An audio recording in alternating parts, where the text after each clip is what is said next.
Diversity Inclusion Task Force.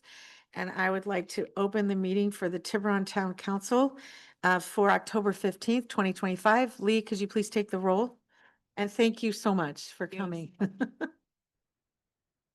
Councilmember Fredericks. Are you here? Yes. I'm here almost. Thank you. Councilmember Nick Farr. Present. Councilmember Ryan. Here. Vice Mayor Wellner. Here. And Mayor Thier. Here. So tonight we're going to first I'm going to take public comment on any items not on the agenda tonight.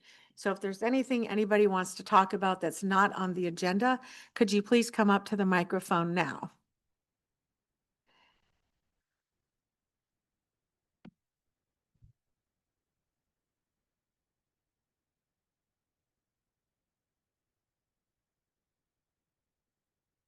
Hello.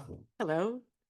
I'm Justin. I'm the manager of Water's Edge Hotel. I've been for many years. I haven't seen some of you since the last time I was here complaining about potential noise many years ago. As you may or may not know, there's a major PG&E project that'll be taking place on Main Street at the end of the month. It'll last for approximately 6 days, and the purpose of it is to replace the underground vault in front of Water's Edge Hotel and to provide a charging station for Angel Island Ferry. It's scheduled to commence on October 29th. Anticipating significant business disruption, PG&E, the town, and a Chamber of Commerce representative have met to determine whether the project would be more disruptive during the day or overnight. Unsurprisingly, the majority of, if not all of the merchants chose overnight, and that's what the town and PG&E are going with. The choice is disastrous for Water's Edge. The only business that will be affected though by the choice to go overnight, though I'm sure our neighbors on Corinthian Island will be very upset as well when they hear jackhammers in the middle of the night. Whereas retail shops and restaurants can operate with a project happening during the day, we can't operate with a project happening overnight. Jackhammers and other loud machinery will wake guests up. Guests will demand refunds. At the very least, we sell a good night's sleep, though most of our guests come to the hotel with much higher expectations than that. At the moment, we have about 40 reservations equaling about 70 room nights that we'll need to call and warn of the project. Most, if not all of them, will likely cancel the reservations. I anticipate the lost revenue to be roughly $40,000 conservatively. I don't think any shop or restaurant would lose close to that if the project were done during the day. We're upset that the notice for the project was jammed into such a short window. We feel it's unfair that Water's Edge's preference was not given more weight, especially since the vault is literally right in front of the hotel. 8 days of an empty hotel will also affect the merchants, as our guests will not be shopping at their stores or eating at their restaurants. We understand that we need to bear some burden, and we want to see this fixed, and we support Angel Island getting their electric charging station. But planning the state further into the future in a slower month and having it done during the day seems like not too much to ask to accommodate the one hotel on Main Street and a major contributor of tax dollars to the town. I spoke with Greg today, who's looking into options to help offset the financial loss for us. I appreciate that very much and hope to see it materialize. However, unless it's full compensation, again, we will be the only ones taking a financial loss. If the project absolutely cannot be moved, I urge the town to reconsider the decision to have this work done overnight and make a more equitable choice for all involved to require it be done during the day. Thank you. Thank you so much. Do we have more public comment for items not on the agenda? Okay, so now we have a presentation. It's the annual update from PG&E Government Affairs Liaison Mark Van Gordner.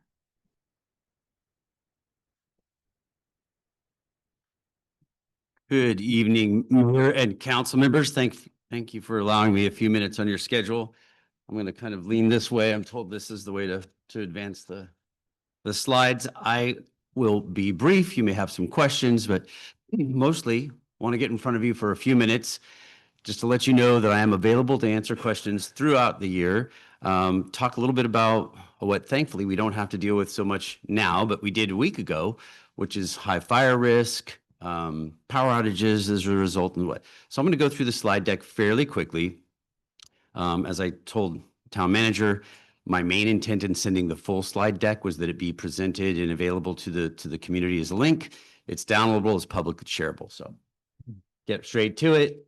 We're going to cover high fire risk, enhanced power safety settings, and customer services. So the main thing I wanted to share with you and some of the community who may be watching or see this is that there's two circuits primarily that serve the community. And one comes from the north side, and this is very generally, but I tried to outline something. There's a substation in Greenbrae, and there's a substation in Mill Valley, just across the highway. So these two circuits, it's called the Alto 1121 and the Greenbrae 2104, they come down and the high fire risk area is pretty much just to the west of Highway 101. So typically people might say, well, if the high fire risk area is further away, we're closer towards the water. Why are the outages occurring?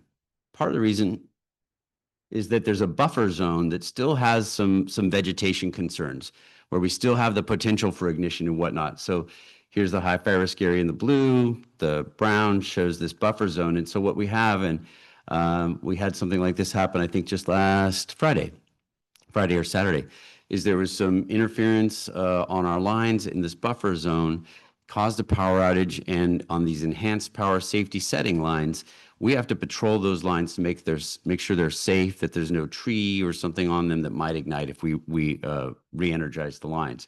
And so that, I just thought I'd show you that because it does help to explain it. You probably know that to the north side too, there's a lot more vegetation in Tiburon, more trees and whatnot that can interfere with the lines. So I thought this would be helpful. Again, here's that buffer zone in purple. One other thing that's interesting is that if you look at the green, so this is all the circuits that come down and serve Tiburon. Green is underground. So you'll have folks say, well, but my electric lines are underground. How can they be turned off for safety with vegetation? Because the lines are still fed from further away that come through this buffer zone. Even if they're areas that are fully green, they may still experience power outages. So I'm just trying to very quickly explain what's happening with the power. And again, you can see, just look at the difference between, closer to the southern part of Tiburon, versus the north. You've got a lot more trees and vegetation up there. Same photos here. And that's what causes a lot of the power outages that come through here. What are enhanced power safety settings?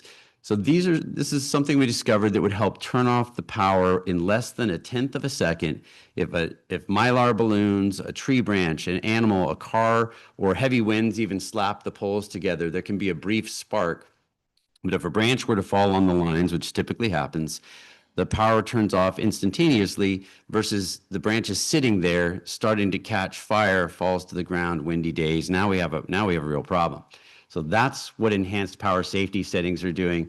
They're reducing emissions by 65% or more. Customers will receive communications. So I'll just take a moment to say, encourage people to go online to their account, make sure they've updated their communication preferences. We can do email, we can do a voice call, we can do text messages, and we can do multiple phone numbers. So maybe, my wife wants to get a phone call, my daughter wants to get an email. So you can set up a number of different ways to get updates like that. Again, public safety power shutoffs are really not something we've seen here since 2019. So I don't focus on that so much. We do have them from time to time in very high fire risk and very windy conditions. Mostly the enhanced power safety settings are the issues that folks have been dealing with. Good news, lots of rain that we've had over the last weekend. Those have been disabled for the foreseeable future. It's a La Nina year. There's predictions of very dry weather. So might we get back into these safety settings and some more outages as we get later in the year? To be determined.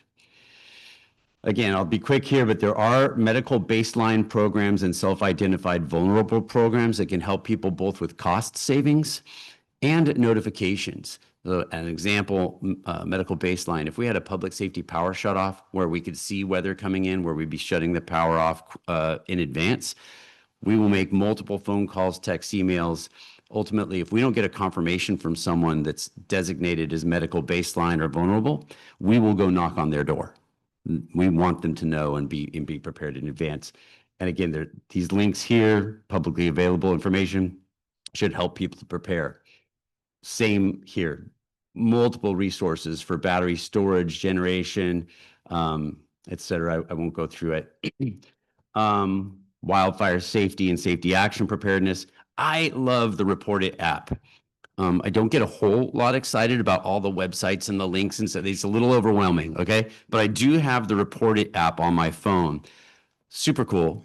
I encourage everyone to download it and use it. If you see something, electric lines, trees, and vegetation that you know people feel is a threat or concern, you can take a photo of it. You can name the address. You can write down what your concern is. It's really quick and easy. You can submit it. You can see what other folks have submitted in the area. If you just, well, I wonder if anybody reported this yet. Loose vaults in the roadways. So I'd encourage people to check that out. And then lots of for people who are on low or very low income, who may need assistance, lots of support options here. Again, I'll take some questions. Just wanted to briefly share that information with you. As you may have questions, I'm happy to answer them. Thank you so much. Thank you so much. Do we have any questions right now? Okay, I'm not seeing any. We have one. One quick question. So you showed the parallel different sources for the north and the south lines. Is there redundancy? So if one goes out, the other one will eventually cover for it, or are they independent of one another? There is an opportunity to, but we call it backfeed. So yeah, if you lose power, often you may see a power outage in Tiburon. It could be several hundred people. If they can do some switching and yeah, take power from another, they try and isolate it down to the very smallest section that they can. So it may be 5 neighbors, it could be 20, but they do eventually. So in the first hour, 2 hours, quick process, power goes out. We get a notification instantaneously. They dispatch somebody. Very often they can be out here in 20 minutes, 30 minutes. They're fairly close by. Big storm and people are out addressing things, could be a couple hours. Then they patrol the lines looking for the source of the issue. Once they've identified that, they can isolate that down to that small and bring most people on within a couple of hours. And the notifications will go out. Thank you so much. All right. Thank you all.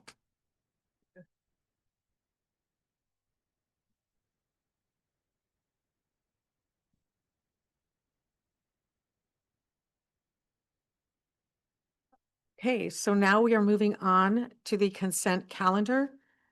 Is there any member of the public that would like to speak or pull an item from the consent calendar?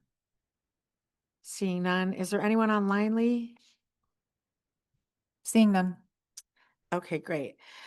So I would like to make a motion that we approve the consent calendar. Second.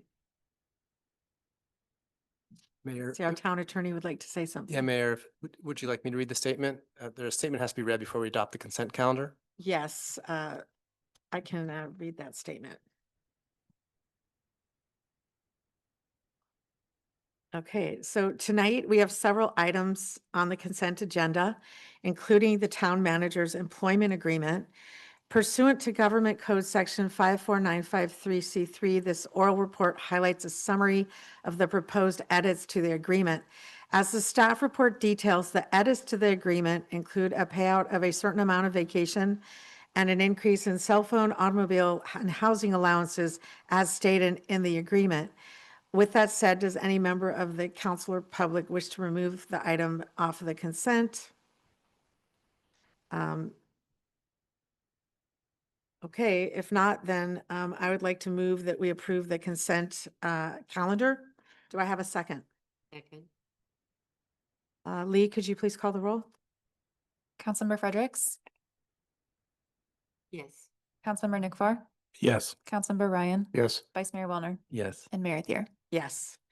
Okay, now we are moving on to action item A11, various park design contracts. I would like to have the staff report first, and then we will take public comments. Good evening, Madam Mayor, council members, members of the public. David Ishu here. I am the engineering manager in the Public Works Department, Engineering Division. Tonight, we will be discussing the next phases here of the Town of Tiburon Parks design services that that are following up on our approved Parks Master Plan. So tonight's recommendations authorize the town manager execute a professional services agreement subject to approval of the town attorney as to form with RHAA for design services at the former sanitation pond site and Belvron Mini Park for an amount not to exceed $49,728 to provide us a final 30% conceptual design, and also authorize the town manager to execute a professional services agreement subject to approval of the town attorney as to form with Carlisle Macy for design services at Cypress Hollow Park and Bel Air Play Area for an amount not to exceed $44,870 for a final 30% conceptual design. Little background here. In October of 2024, about a year ago this month, the Post Commission had formed several subcommittees, I believe maybe 6 or 7 subcommittees focusing on specific elements of the park's master plan. And they started to initiate substantial community engagement with workshops and meetings with the public. Then fast forward to January of 2025 this year, the Tiburon Town Council approved the Parks and Recreation and Open Space Master Plan. And between January and town council meetings held in May and June, the town council directed town staff to issue a request for proposals, inviting landscape architects and park planning teams to submit design proposals for improvements at the former Richardson Bay Sanitation Ponds site, Cypress Hollow Park, Bel Air Play Area, and the Belvron Mini Park. So town staff released an RFP for advertisement on July 17th of this year. There was a non-mandatory pre-proposal meeting where we walked the sites on August 5th, and 10 consultants were present at those sites. The town received 8 proposals from the following qualified firms on August 12th: Carlisle Macy, RHAA, Land Culture LLP, Shades of Green, EK Landscape, Integra Planning, Spiegel Era Workshop, and WRT. Proposals were evaluated by staff from the town manager's office, Public Works Department, all the members of the Post Commission, and evaluations were based on criteria outlined in the RFP. Carlisle Macy, RHAA, Land Culture LLP, and Shades of Green were selected for interviews after we reviewed everything. And those interviews were done on August 17th and 18th with members from the Post Commission, town staff, and the ranch. The interview panel found that RHAA to be most qualified consultant for the design of the former sanitation ponds in Belvron Mini Park, and Carlisle Macy to be the most qualified consultant for the Cypress Hollow Park and Bel Air Play Area. And below are some of the supporting elements that determined the selection panel's decision: their commitment to robust community engagement, with a commitment to cultural identity and distinct characteristics of the town, engagement of all groups and citizens, their experience, their written and oral presentation, their very enthusiastic approach to the design, creative approach to planning, climate forward thinking approach, complete approach to parks and open space, substantial, sustainable, and responsible designs. And it was just a solid team and cohesive presentation from those 2 firms. On September 23rd, right after that, the members from the Post Subcommittee, town staff conducted a second interview with RHAA and Carlisle Macy to review their fee proposals. The subcommittees requested revisions to account for all of the preliminary work already completed by its members.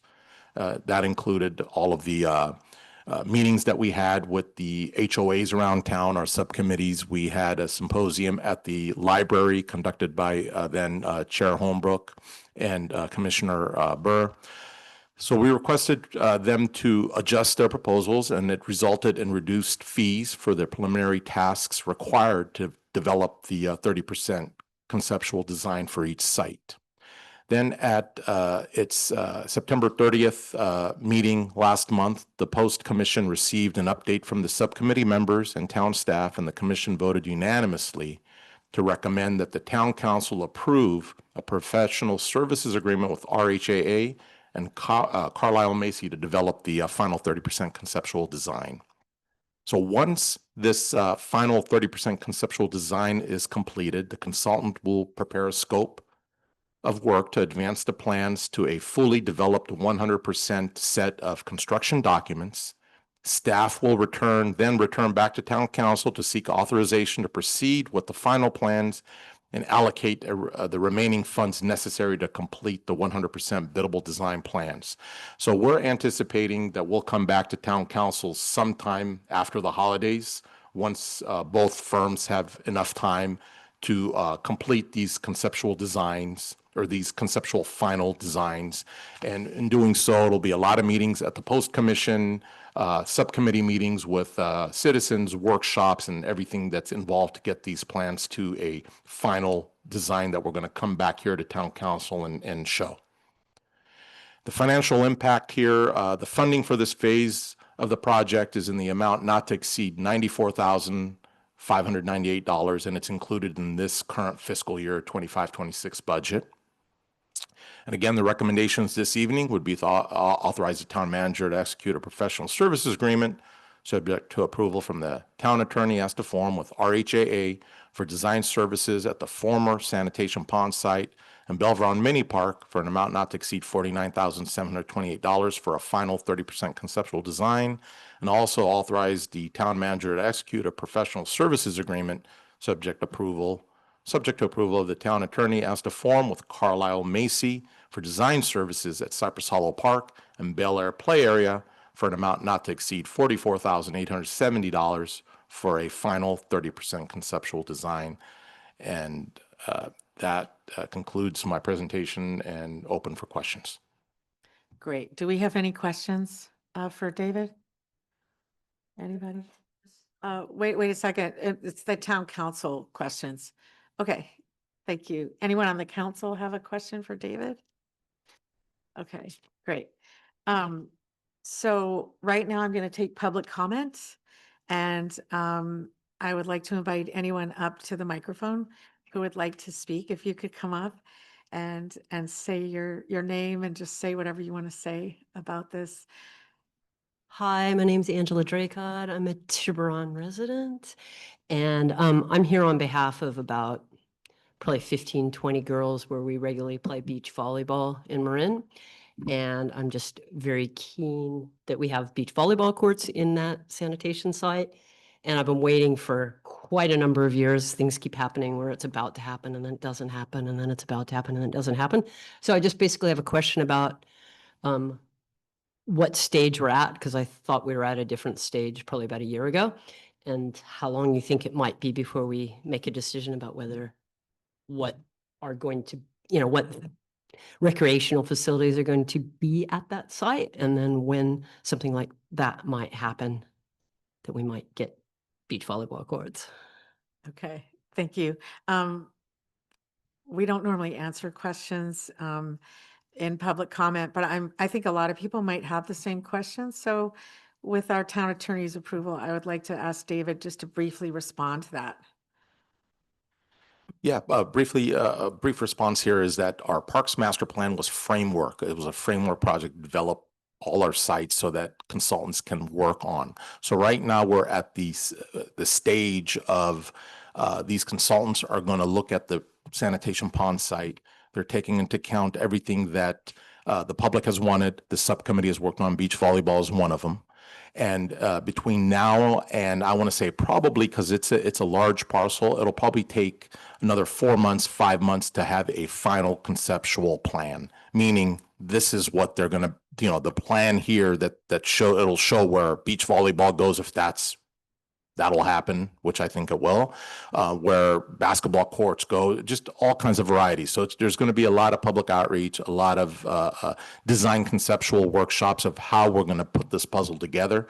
And that'll probably take 4 to 5 months. That plan will come to town council through post recommendation for approval. And there's going to be a price tag to get that final plan to biddable set of plans. That'll take probably another 3 months after that. So we'll have final set of plans probably early spring next year. Okay, Sounds great. good. Thank you so much. Thank you for answering. Thank you. Okay. Thank you. So come and be involved in the process. Do we have more public comment on this item? Anybody?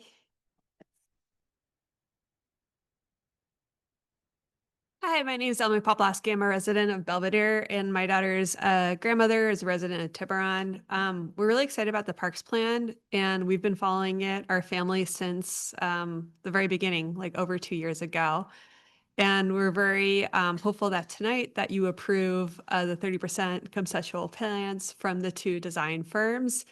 And I also encourage you not to wait too long on this. I know in the phase of government projects, we are moving very quickly, but in terms of my daughter growing very quickly, she's growing quicker than we can execute. And I'd very much like her to experience these amenities. The amenities that we have today, mostly in Belvedere, are great, but go any weekend, they're overcrowded. You can't have a proper birthday party. So we're very excited with these 4 sites, and thank you everyone for your hard work. Thank you. Thank you. Anybody else?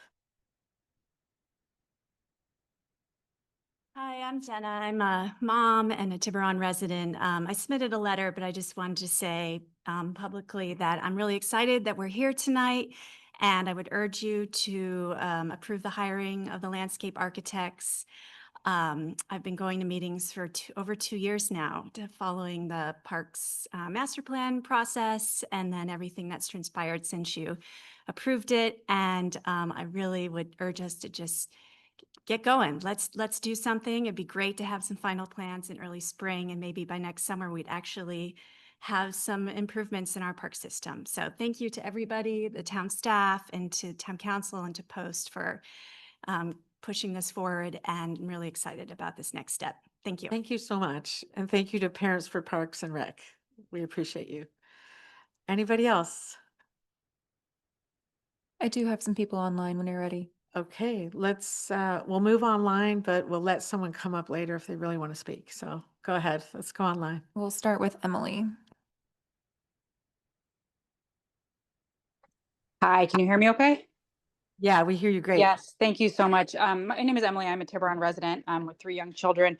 So I'm not there in person tonight, but appreciate the opportunity to comment on Zoom. I just want to echo what fellow Parents for Parks and Rec folks have been saying, that this is really exciting. The town and the town staff have done such great due diligence, huge outreach, huge public input. As people have said, this has been years. So I really urge town council to vote tonight to allow the town manager to execute this contract and keep this moving forward towards improvements in parks and open spaces for all of us. I would also just put in a plug to not make undue burden on the next phases of this project too. David, thank you so much for explaining those next pieces.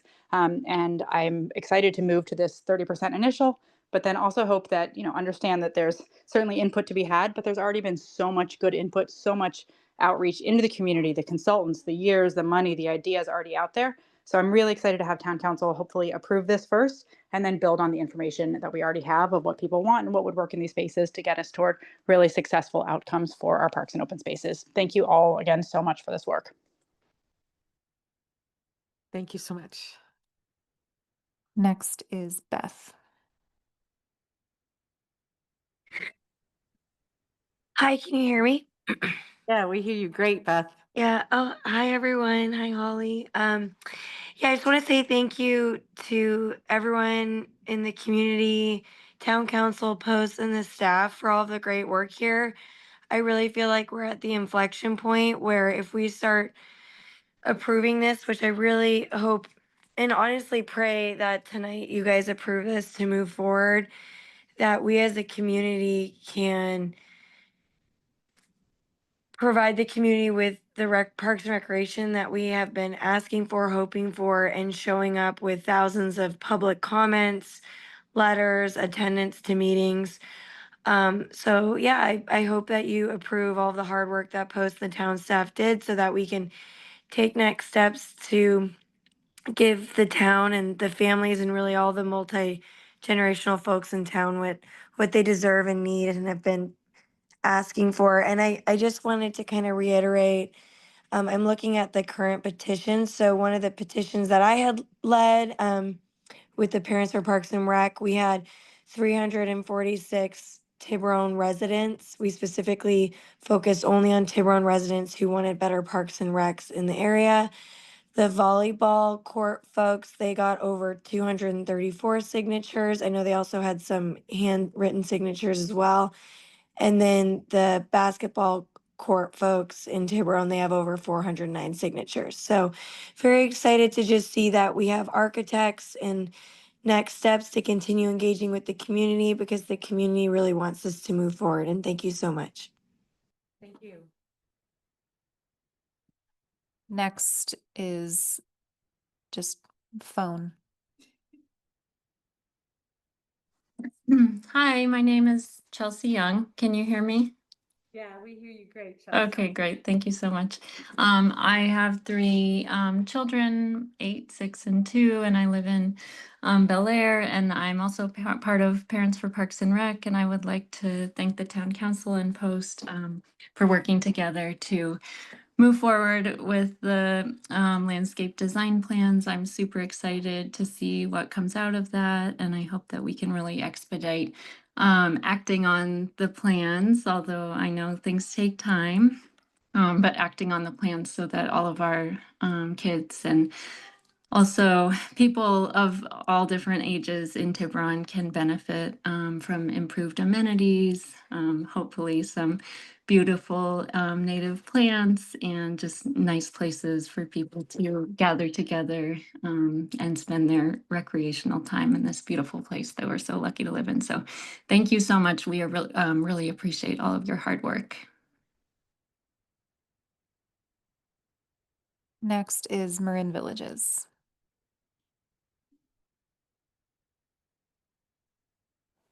Oh, hi, this is Colin Crawford. I think I must have gone in through the wrong account.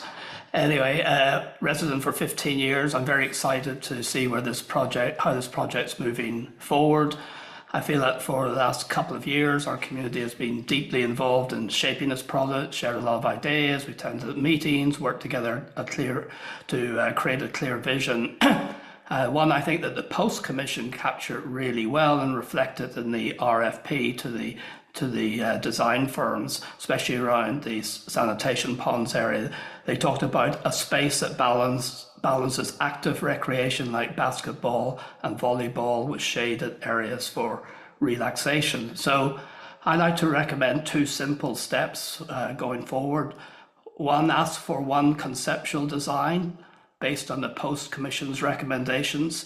And secondly, to give the design team a clear budget range that reflects what the council is ultimately willing to fund, as it doesn't really make any sense to create a design that's either too expensive or out of sync with community consensus. So I'm really hopeful that this project can move forward quickly, responsibly, in a way that truly serves the people of our town, both now and in the future. Thank you.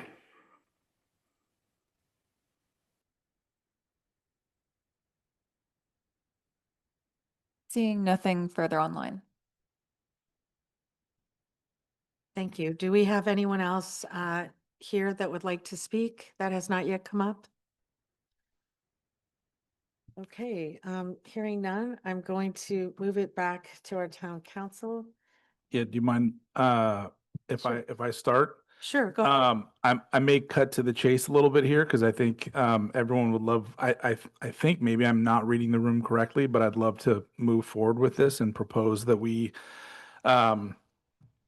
move that we authorize the town manager to execute a professional services agreement with RHA Design for design services at the former sanitation pond site and Belveron Mini Park in an amount not to exceed $49,728 and execute a professional services agreement with Carlisle Macy for design services at Cypress Hollow Park and Bel Air Play Area in an amount not to exceed $44,870. Okay, I'll second it, but I think people may have comments. So I would let's, like just to make a. yes, please. And Councilmember I Frederick. just think we can't thank Post enough and the community members who have engaged in this. It's been a thoughtful, incredible process. There's been incredible public engagement.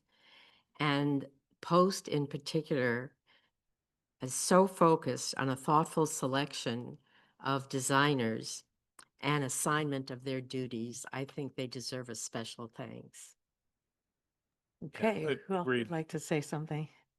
Yeah. Jack, okay. Thank you. So again, yeah, thank you to Post and the public for contributing to this so much. Am I correct in that the 30% design is informed by Post's vision for I'm talking specifically about the sanitation ponds. So that's what they'll be designing too. I just want to double check that. Yeah, that is correct. Okay, great, thanks. Yeah, so I'm super excited to move forward. I just, so I made that comment based on Colin's comment, so thank you, Colin, as always, for being so engaged. With respect to the budgeting, though, we haven't talked about it as a council at all, and it's something that has to sit within our capital projects framework, so I just think that that part of your request is a little bit premature. I like where you're thinking. I know our minds need to be thinking about money and how much it will cost and what we want to spend on it. But I just think including it at this point is something we can't do right now. But thanks for your comments as always. Anyway, I look forward to supporting it. Okay, I think Alice has a follow-up if that's okay. And I then just- I'm going to turn it over to John. You mind, John? Go ahead. I just wanted to emphasize, because there was no one in particular this evening who pointed out that members of the public also, with respect to what the designers will come up with, are really interested in making sure that they identify constraints to access to these facilities for all our children. I wanted to make that high on our radar, and that concludes my comments. Okay, turning.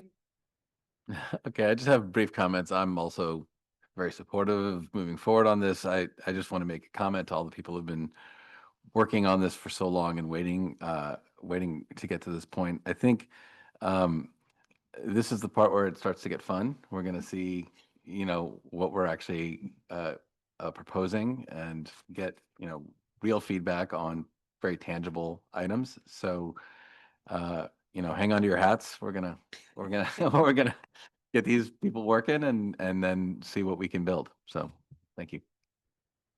Okay, I guess it's me now. So I just want to say how excited I am about this. This has been a 10-year process. When I first started with the idea of acquiring the ponds, that was 10 years ago. And government does move slow, but now that the community has come in and has decided to envision what comes next, I find it very exciting. I want to thank Parents for Park and Rec for their tireless work in looking at what the community needs. I want to thank Post. Post has done an incredible amount of outreach. I want to thank our staff, our town manager, our David Eshu, and really this has been a group effort. Also, my fellow council members, and I am so excited to see how we can support the next generation. And accessibility is huge. We need playgrounds where all children can play together.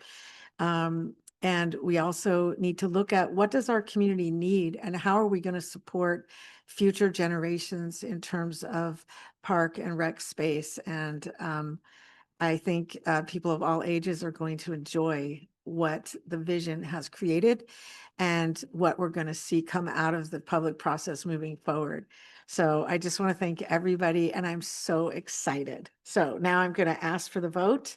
Lee, if you could, there's been a motion, it's been seconded, and if we could have the vote, I think everybody will be happy.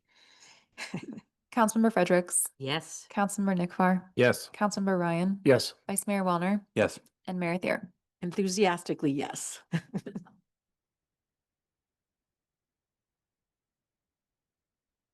Okay, great. So now we are going to move on to municipal code amendments. We are considering the adoption of amendments to Chapter 28, Smoking and Tobacco of the Tiburon Municipal Code that would ban the sale of tobacco products in Tiburon. First, I'm going to ask for our town manager to do a very brief recap of what the council is going to do tonight. Then I'm going to call on our youth that are in the audience. So Greg, would you like to give a brief overview? Sure. Good evening, Mayor, council members, members of the public. As the mayor indicated, tonight council is considering the first reading of an ordinance which would amend Title VI, Chapter 28 of the town's municipal code to ban the sale of all tobacco products in the town of Tiburon. Specifically, the council will be holding a public hearing, considering all evidence and testimony, and they will then discuss the proposed amendments to Chapter 28. And then they will move by motion to introduce the ordinance by title only and waive further readings. And finally, if passed the first reading, the ordinance will be scheduled for adoption at the next regular town council meeting. I do know that the the Youth Action Committee is going to be presenting an item. I'm just going to very briefly recap a few things. The town has been regulating smoking-related activity and the sale of tobacco since roughly 1990, with the primary goal of regulations related to smoking activity geared towards protecting the public from the effects of secondhand smoke, while regulations related to the sale of tobacco-related products are focused on controlling access to these products within the town. The last action the council took related to this was in September 2020 when they approved the municipal code amendments which ban the sale of flavored tobacco. As many of you may know, the county is in the process of working to enact additional measures aimed at reducing the sale of tobacco products, with these proposed measures largely geared towards setting minimum pricing for various tobacco measures and several other items. The town of Tiburon is in a unique position to consider more stringent regulations, as we currently have no retail tobacco sales in the town of Tiburon. To date, 2 California cities have enacted a total ban on the sale of tobacco-related products. Those are Beverly Hills and Manhattan Beach. And I will note that at the time, it was anticipated that these measures would face legal challenges, but no direct challenges to these measures have ever materialized. However, there have been challenges to entities regarding flavored tobacco ordinances, but all of those have been unsuccessful, with federal courts in 2021 and 2023 rejecting arguments that local measures were preempted by federal law, thereby upholding the authority of the local governments to enact such public health regulations. So with that, I'd be happy to turn it over to the folks who will be presenting. Great. So at this time, I would like to call up the members of the Youth Action Committee to come up. And they have a PowerPoint presentation. Welcome. Hi, Mayor. Hi, council members. Thank you for having us.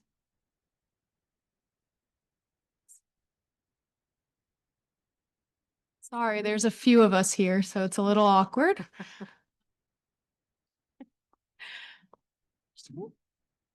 Move this around. Hi, everyone. My name is Raven Twilling. I'm a program coordinator with Bay Area Community Resources and the Marin County Department of Health and Human Services. I also was born and raised in Marin County and attended Tam High. And a big part of my job is overseeing the Youth Advocacy Committee, and that is the group that is presenting today. Hi, my name is Rhett Crowett. I am a senior at Redwood High School, and I attended Reed, Bel Air, and Del Mar, and all of the Tiburon schools before attending Redwood. Hi, my name is Diana Garcia. I'm a junior at Novato High School, and I've been working with Marin Health and Human Services for 2 years now.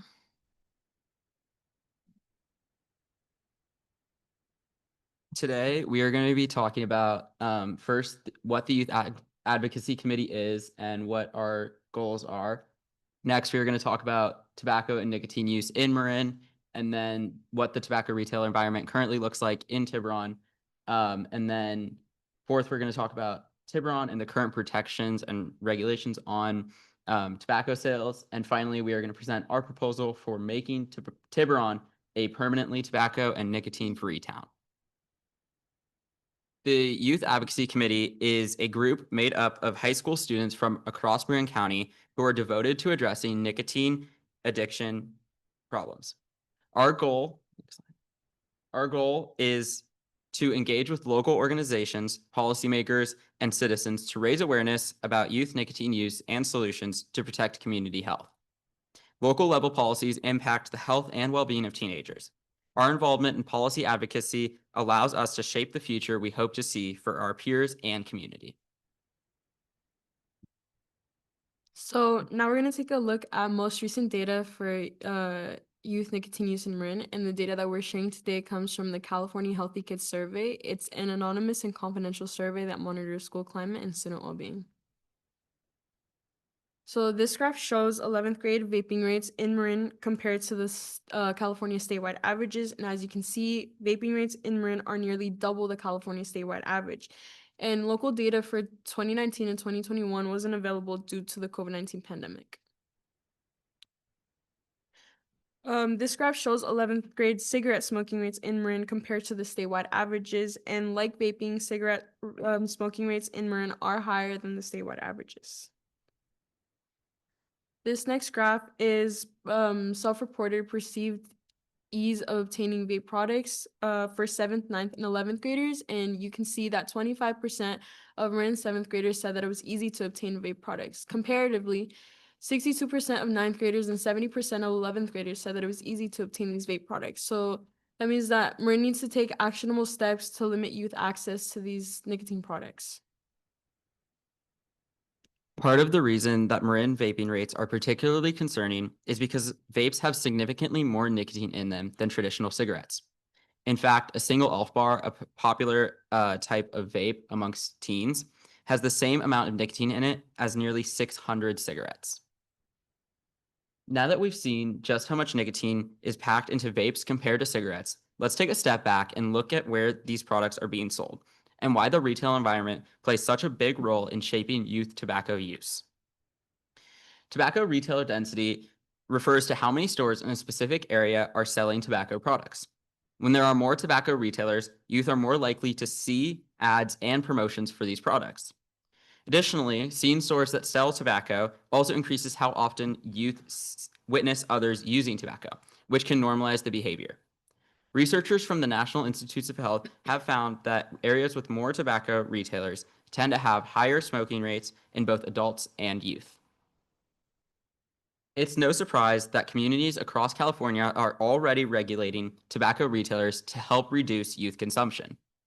As of 2024, 126 municipalities in 29 counties across California have adopted restrictions on tobacco retailer density. Similarly, 107 jurisdictions across California have policies that restrict the presence of tobacco retailers near youth-populated areas such as schools, parks, and childcare facilities.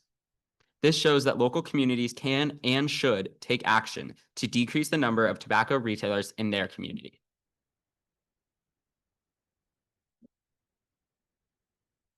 Okay, I'm going to share a little bit more and add on to what the town manager already shared about existing protections in Tiburon. So as Greg mentioned, Tiburon has a long history of protecting community members from the harms of smoking and nicotine addiction in general. Today, Tiburon has numerous public smoke-free spaces. That also includes smoke-free schools, which is really wonderful. Tiburon has 100% smoke-free multi-unit housing, so any apartment buildings or townhomes are completely 100% smoke-free. Tobacco sales are not prohibited, or excuse me, they are prohibited in pharmacies other than FDA-approved cessation products like nicotine patches or nicotine gum.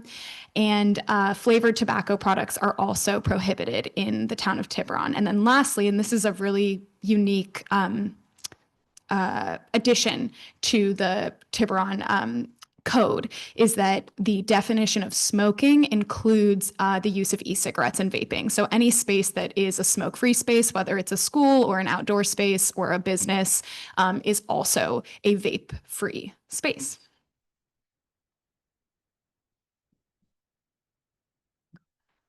Oh, sorry, I wanted to make one additional comment before Diana talks more about their specific proposal, and that's just to emphasize that this proposal is only applicable to commercial tobacco and nicotine products. And when Diana and Rhett have been speaking, they're not talking about FDA-approved cessation products like nicotine patches or nicotine gum. These are commercial products that are not FDA-approved for quit support, things like e-cigarettes and oral nicotine pouches.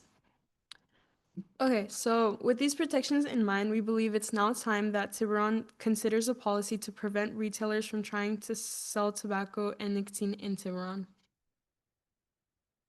Our proposal is to make Tiburon permanently tobacco and nicotine free. To achieve this, we're suggesting an update to Chapter 28, which outlines the rules surrounding smoking and tobacco in Tiburon. By formally amending the ordinance, we can ensure that tobacco retailers don't enter Tiburon now or in the future. Beverly Hills and Manhattan Beach have already passed local laws to completely end the sale of tobacco products. Now, Tiburon has the opportunity to become the very first community in Northern California and the third in the United States to do the same. This policy has lots of benefits. It will protect residents from the harm of tobacco and nicotine, promote a healthy community, raise awareness about the harms of nicotine, promote a healthy and clean environment, and set a positive example for neighboring communities. our ask is that the Tiburon Town Council prioritize the health and safety of Tiburon residents and update Tiburon Chapter 28 to formally end the sale of tobacco in Tiburon. Thank you for your time, and we will now hear a few words from the president of the San Francisco Marin Medical Society. Thank you so much.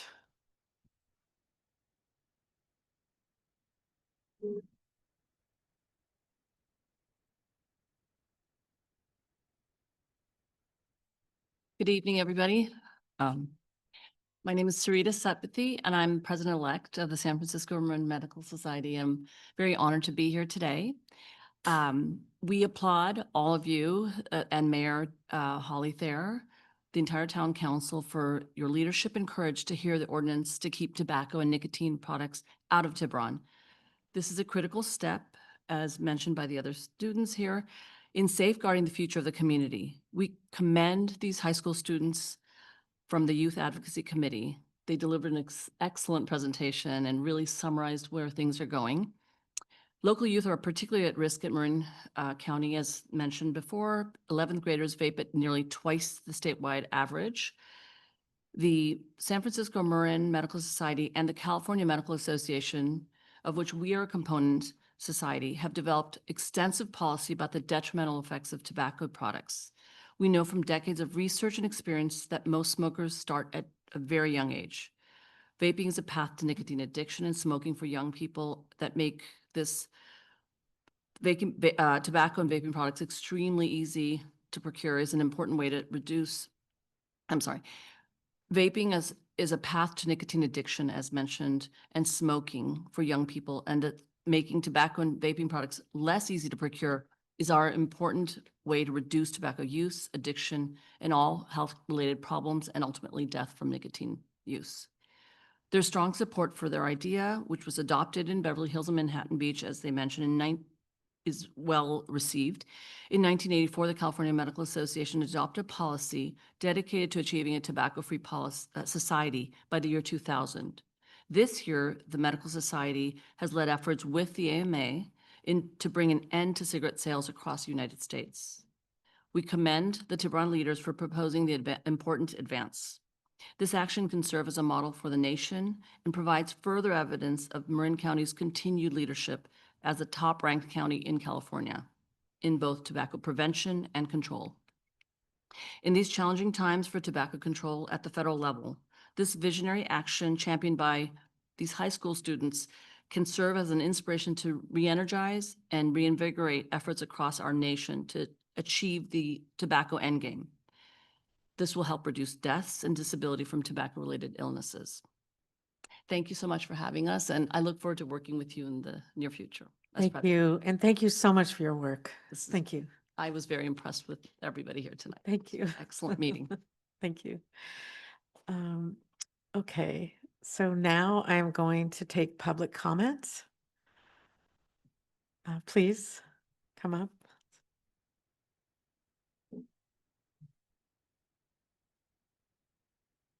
Good evening. I'm Barbara Meislin, aka the Purple Lady, who's lived here in Tiburon since the 1960s, and I've seen an awful lot of action in the smoking area from a time when I used to sit in a restaurant with a little fan to send the smoke back to the people who were smoking on me during dinner, and appealing to the town council when they had issues coming up about this to please stop smoking in Tiburon. That's a long time ago, and you've done a fantastic job. I commend you for that. I sat in hospitals back in New York where they were still smoking in the hospital and you couldn't get a place to breathe free. So you've done remarkable work here, and I would like to encourage you to continue that to the point of making a final decision, joining the other two cities that have done this and setting an example for a country that needs to protect our kids. I want to applaud these young people for taking an interest in their own health and helping us along the way, and comment on the forward thinking of the Tiburon Council, who's taken this issue to heart and has done a beautiful job. Please help these kids and us out and pass this regulation. Thank you. Thank you so much. Thank you so much. Okay, public comment, please come on up.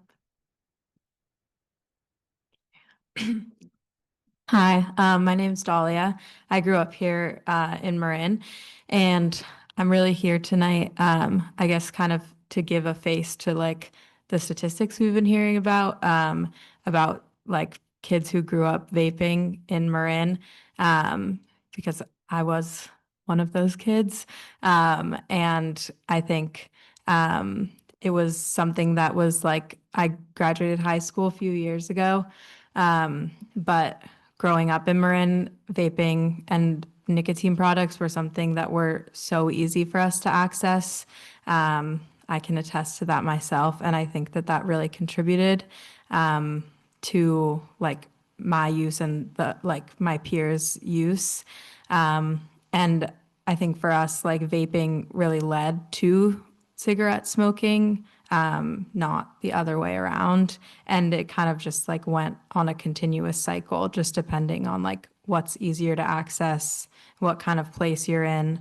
And I've never known anyone to use vaping as like a way to stop smoking cigarettes. I've only known my friends to like use cigarettes after they already had started vaping. I think that's very typical of the culture here. And it always like felt a lot easier to access cigarettes than any type of like product that you might use to quit.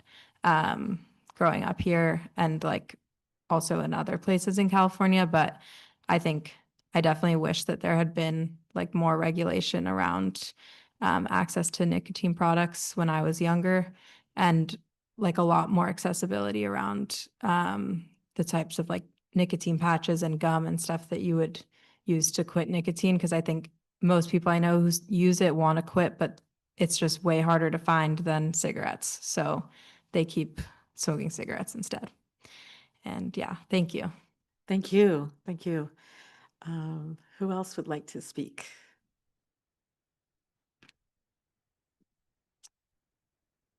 Good evening, Mayor and Council members.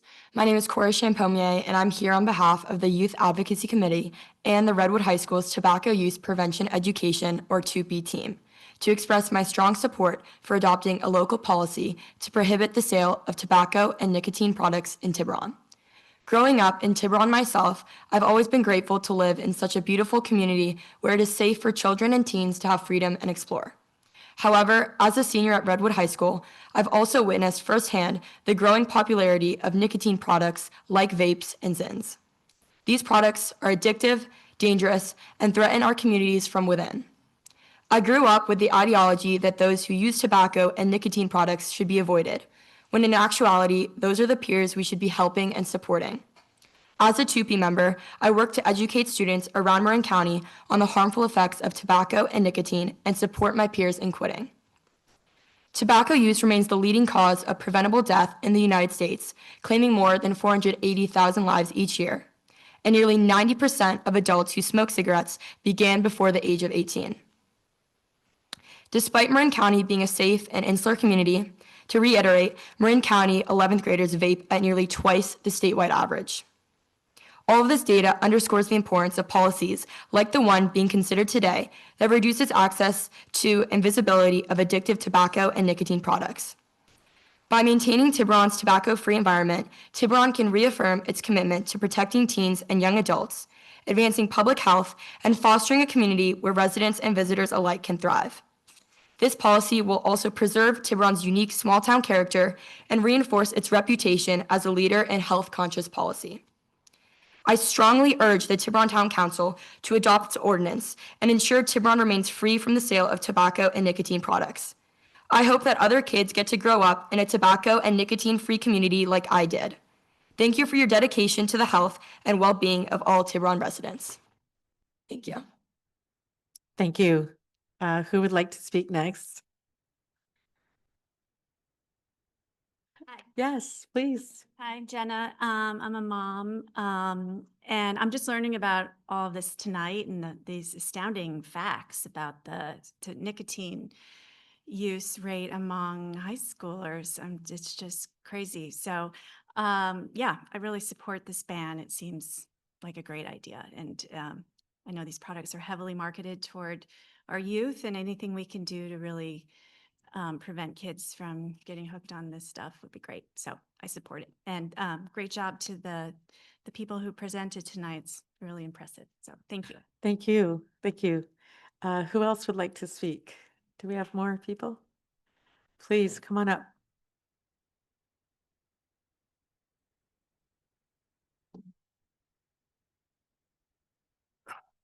Good evening. I'm Jeremiah Mock. I'm a professor at the University of California, San Francisco. I'm a health anthropologist and a garbologist, which you've probably never heard of. It's the scientific study of trash to understand what people use in society and how it pollutes our environments. I'm speaking to you in my role as a professor and a public servant, so I'm not here to lobby, but I am also a resident of Marin County, and I've conducted a lot of research on tobacco product waste, in particular in Marin County. So I want to just share with you first that I think it's serendipitous that the previous parts of the meeting covered wildfire risk and also public parks. As you probably know, discarded cigarette butts are among the top 10 causes of wildfires in California, documented year after year by CAL FIRE.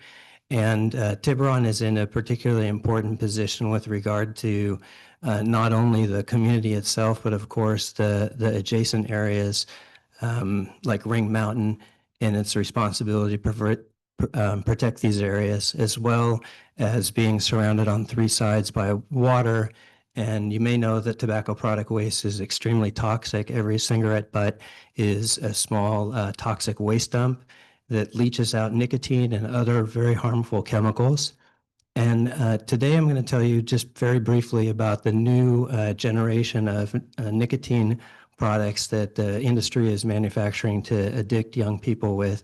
These are referred to as oral nicotine pouches, which one of the students mentioned earlier. Zyn is the most popular brand, and you've probably read about those.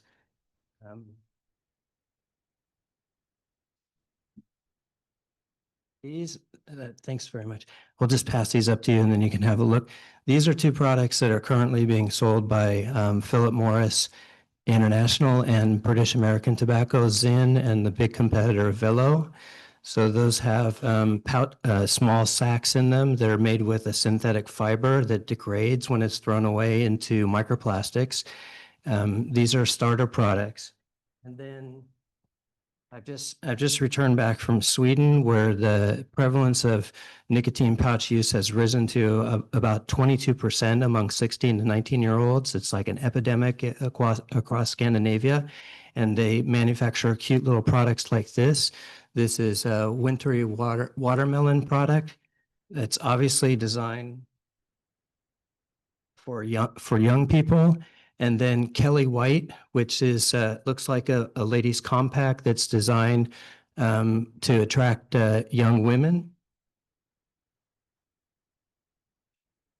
And then extremely high potency products like Velo products and others manufactured in Iceland that have up to 19 milligrams per pouch as compared to the stronger strength of Zyn at just 6 milligrams.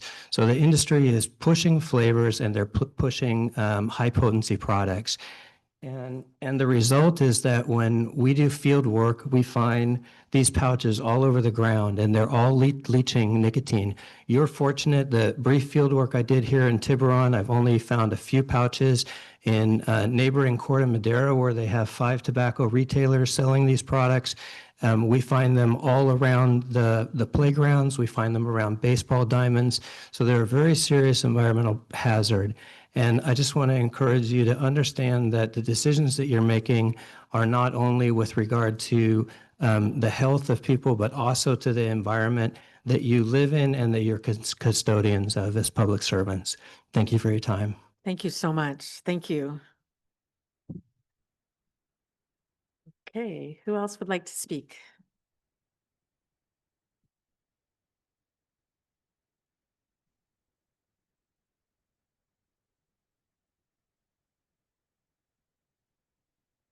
Good evening, Mayor and council members. My name is Bob Curry, and I'm co-chair of the Smoke-Free Marin Coalition.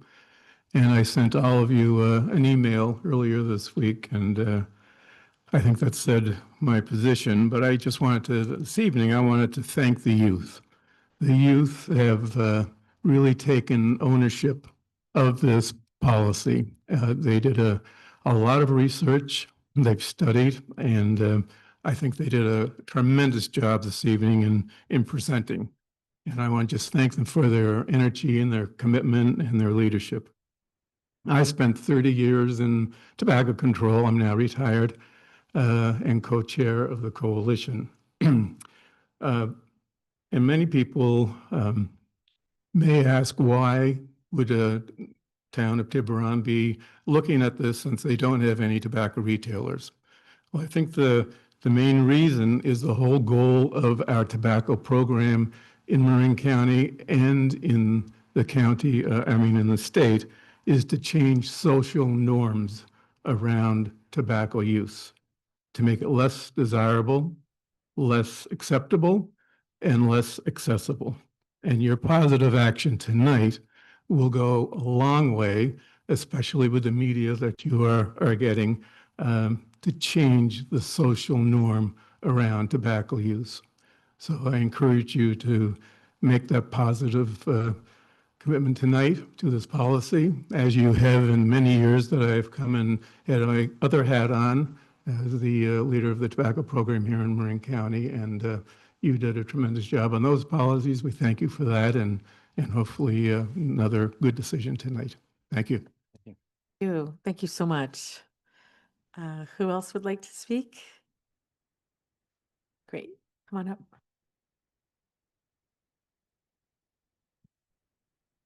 Good evening. I'm Pamela Granger, and I'm the other co of Smoke-Free Marin. And I feel so proud as a sort of the grandmother at the holiday party. I can't get enough pictures. I can't gush enough. And you've been so kind. So thank you. I know it's hard. You undoubtedly have young people in your lives, and we're lucky if they'll say hi to the neighbor, let alone come to a city council meeting and speak. So thanks so much to them. And like Bob, I've had 25 years in tobacco control with the American Lung Association, also am now retired. I just wanted to point something out to the city attorney, and I'm so sorry I couldn't figure out how to get to you sooner. There's a chance that you might want to make a modification on 28.4 B5, A, and B I've highlighted because it refers to that you can't smoke in enclosed places, but it says except for in a retail tobacco store. And I think that perhaps those that could be removed because it isn't applicable, so we don't need it, and it wouldn't change the nature of the whole bill. And so I highlighted it. Yeah.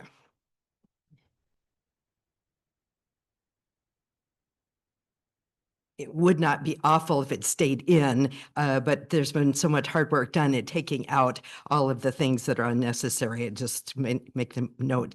So like everybody else, it's sort of universal. Thank you so much. You could be number 3. Yay! Thank you so much. Thank you. Sorry, did you say that was 28.4B5? Was that the, I'll look at it. It's okay. Thanks. Yeah. Okay. So would anyone else like to make a comment? Anyone? Do we have anyone online? We do. Okay, let's do the online and then I'll come back to the room. We will start with Linda. Hi, my name's Linda, and I was sorry to miss the parks conversation earlier. I was helping a neighbor who was having some car trouble, but was so excited to hear everything passed. And I was just thinking how, of course, as a mother of 4, I'm in favor of banning the tobacco products and vaping things. And all those kids hanging out at CVS will very soon hopefully have a place to go with the addition of some great amenities at the sanitation ponds. So super excited and grateful to you all. So thank you so much. Yeah, thank you. Next is Elizabeth. Hi, thank you. My name is Elizabeth O'Donnell, and I'm with Marin Residents for Public Health Cannabis Policies. And we're an all-volunteer group of local residents who care deeply about protecting youth and community health. So I'm here tonight just to strongly support adopting this ordinance to keep Tiburon free from the sale of tobacco and nicotine products. And right now, since Tiburon is in a rare and fortunate position, since there are no tobacco retailers here, taking these steps to preserve the status is a powerful opportunity to protect our kids and our community's future. So we know that tobacco industry has spent decades marketing to teens, and the explosion of candy and fruit-flavored vapes brought nicotine addiction roaring back for a new generation. So we've heard tonight how alarming it is that Marin high school juniors vape at nearly twice the state average. So banning the tobacco sales in Tiburon would send a clear message that this town puts the health of young people first. I'd also like to share some additional information about teens, nicotine, and cannabis use. So there's a strong connection between nicotine and cannabis use among teens nationally. Most youth who use one also use the other. And research shows that teens who smoke are 50 times more likely to become a daily cannabis user. But less than 1% of non-smoking youth reported daily cannabis use. So by keeping nicotine products out of town, you're also helping reduce the risks of early cannabis use and long-term addiction. Because in 2019, Marin youth were #1 in the state for current cannabis use. Now they're #4, which is really good. That's a good number. We're improving, but a lot more work needs to be done. So by passing this ordinance, Tiburon can continue to lead and showing that small towns can take big steps for public health. So thank you so much for what you're doing and your commitment to the health of Tiburon residents. Thank you for your work and your comments. Lee, do we have more people? Next is Emily.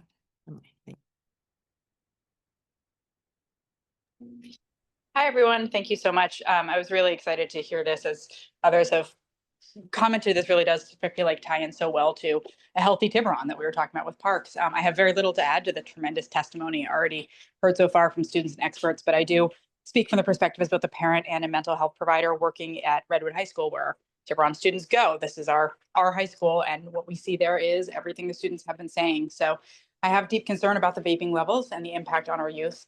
And you can see from what everyone has shared that by keeping this out, it helps and protects not only potential users, but also the whole community environment and safety. I do want to call out what the youth noted is that this doesn't ban products that will help people quit. As we all know, nicotine is deeply addictive. That's the concern here. And allowing resources and support for those who want to quit is great, while acknowledging that vaping isn't one of these supports. So I commend the council for bringing this forward and hope to see it pass. Thank you. Who's next? Next is Lynn.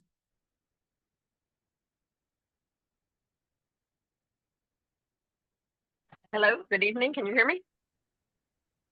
Yes. I hear you.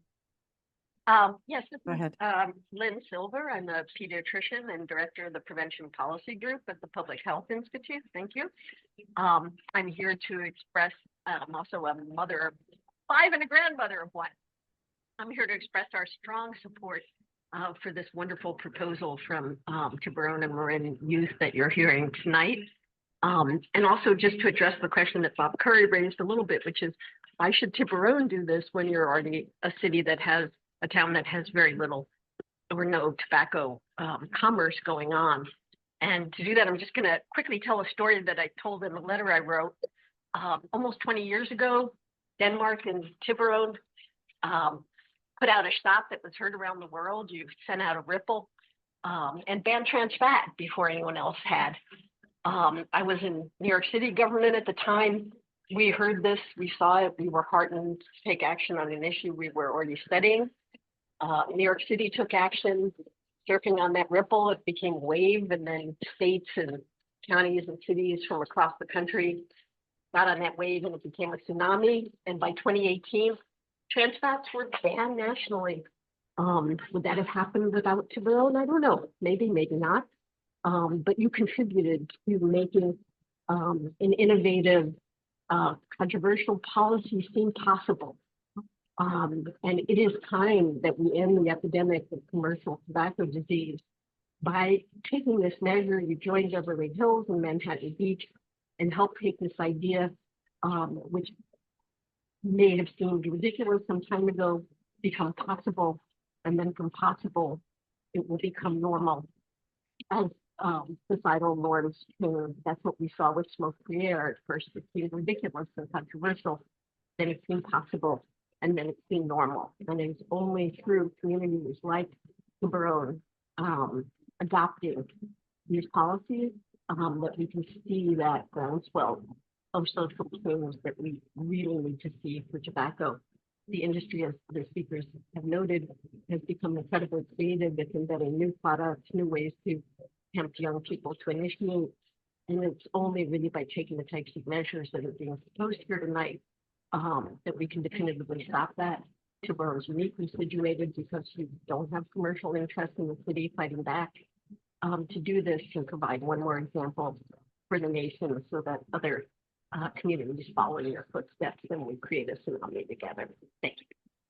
Thank you so much. Do we have more people online that would like to speak?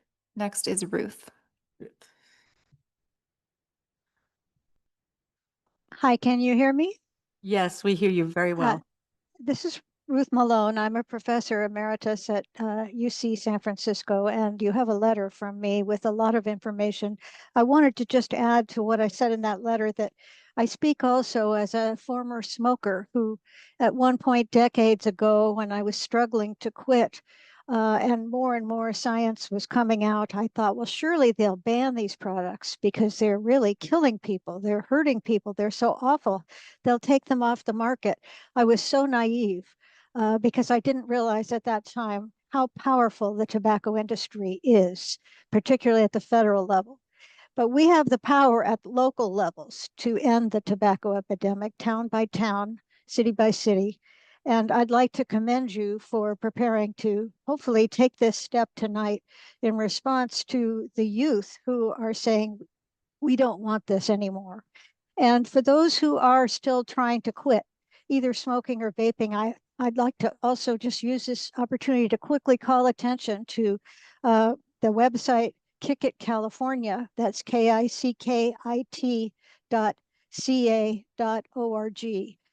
Which is the state's resource for lots and lots of help to get off these products, to get free of nicotine, to liberate yourselves. And millions have done it. You can too.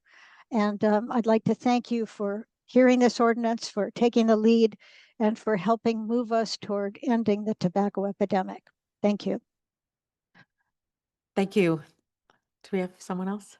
Next is Carol. Carol, go ahead. Hi, good evening. Can you hear me? Yes, we hear you very well. Wonderful. Good evening. My name is Carol Magruder, and I'm one of the co-chairs of the African American Tobacco Control Leadership Council. And we're California-based, but we're a national organization that has really been at the head of the fight to remove particularly mentholated tobacco products from the market, Newport cigarettes, Cool cigarettes. But we also are into the space of undoing this whole epidemic. And I've joined with my colleagues, esteemed colleagues, Dr. Ruth Malone, Jeremiah Mock, Bob Curry, to implore you, to encourage you, to congratulate you on being our third city and our first Northern California city to adopt such an ordinance. You are leading the way. You are showing cities that they have the power to do this and that This is a quilt that we make for California. We call it tobacco resistance, of going city by city and county by county, and just so encouraged and want to let you know that we're watching, that you inspire us, and you help us when we're working with other cities to show what you have done. So thank you for doing this work to protect our children and our community. Thank you. Thank you for your work. Next is Jamie.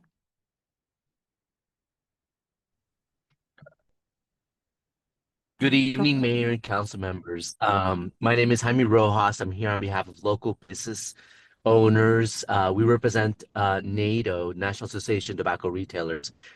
We respectfully oppose this proposed product ban because this ordinance simply isn't necessary. Tiburon has no retailer selling tobacco products. That means this would solve a problem that does not exist.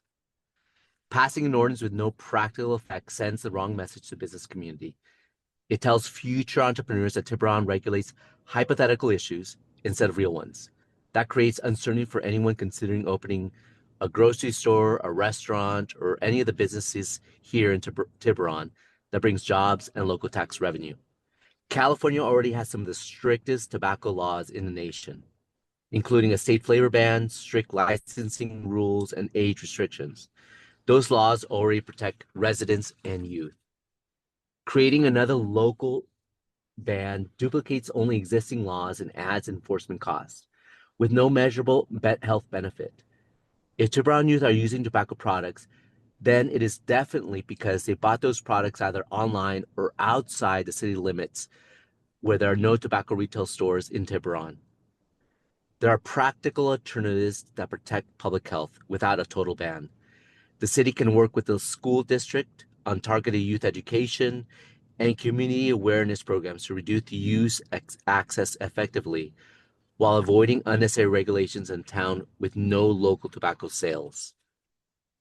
We urge the council to focus on practical, enforceable strategies that protect the community, prioritize youth education, and avoid unnecessary administrative burdens. We thank you for your time and consideration.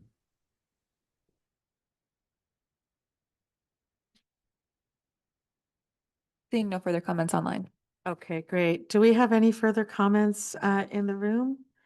Would anyone like to speak? Okay. Dr. Ma. Thank you. My name is John Ma. I'm a surgeon at Marin Health Medical Center, and I was the 2018 president of the San Francisco Marin Medical Society. We want to commend Mayor Thier and the entire council for being responsive to the concerns brought by youth. I really want to applaud the town manager and the town attorney for their excellent analysis and writing an ordinance that I think will be a model for the nation. Tiburon, you should be congratulated for being already a leader across the state of California. This is a moment in history where you can elevate yourself to the highest national level. You've heard of the entire nation that's watching the action here. What the power of your action today is really to force the industry to obtain FDA approval as certified smoking cessation therapies for what they tout as harm reduction. And so there is great benefit for the entire country for what you're about to vote upon today. I commend everything that you're doing. I applaud your leadership, and I really want to thank the students for having the intelligence and vision to step forward today to protect their generation, which has been harmed so greatly by the vaping epidemic. Thank you. Thank you. Thank you. Thank you. Thank you. Okay, do we have any more public comments? Okay, seeing none, I'm going to take it back to the town council. I'm going to first start with the proposed amendment, and I'm going to ask if we would like to include that. Yes, I took a look at that, and it should be included if you're inclined to move forward with this ordinance. So it would be deletion of 28(4)(b)(5). Delete 28 4B5. And so I have some Okay, questions great. for staff. Okay, you can go ahead. Probably this is for the town attorney, and maybe not. Are there actually FDA products approved for use with the use of nicotine for cessation? Are they just approved to be marketed, or are they specifically approved for use in cessation? I do not know the answer to that question.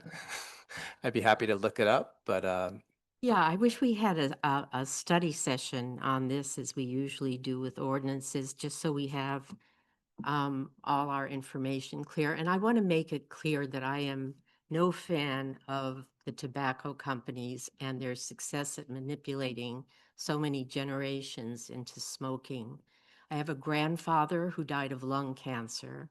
I have a mother who died of throat and face cancer. I have a father who died of heart attack. I have a beloved stepmother who also died of lung cancer. They were all heavy smokers. And at one time, they were part of the generation that thought it was a glamorous thing to do as a result of the incredibly effective marketing. However, back to our current question, my concern is whether the ordinance is worded would allow use of future FDA-approved nicotine products that were approved for cessation.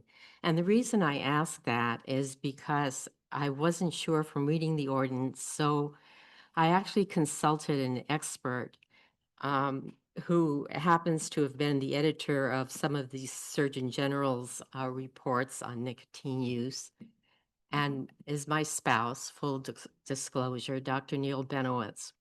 And he informed me that there are two sections of the FDA, and basically they regulate marketing of nicotine products.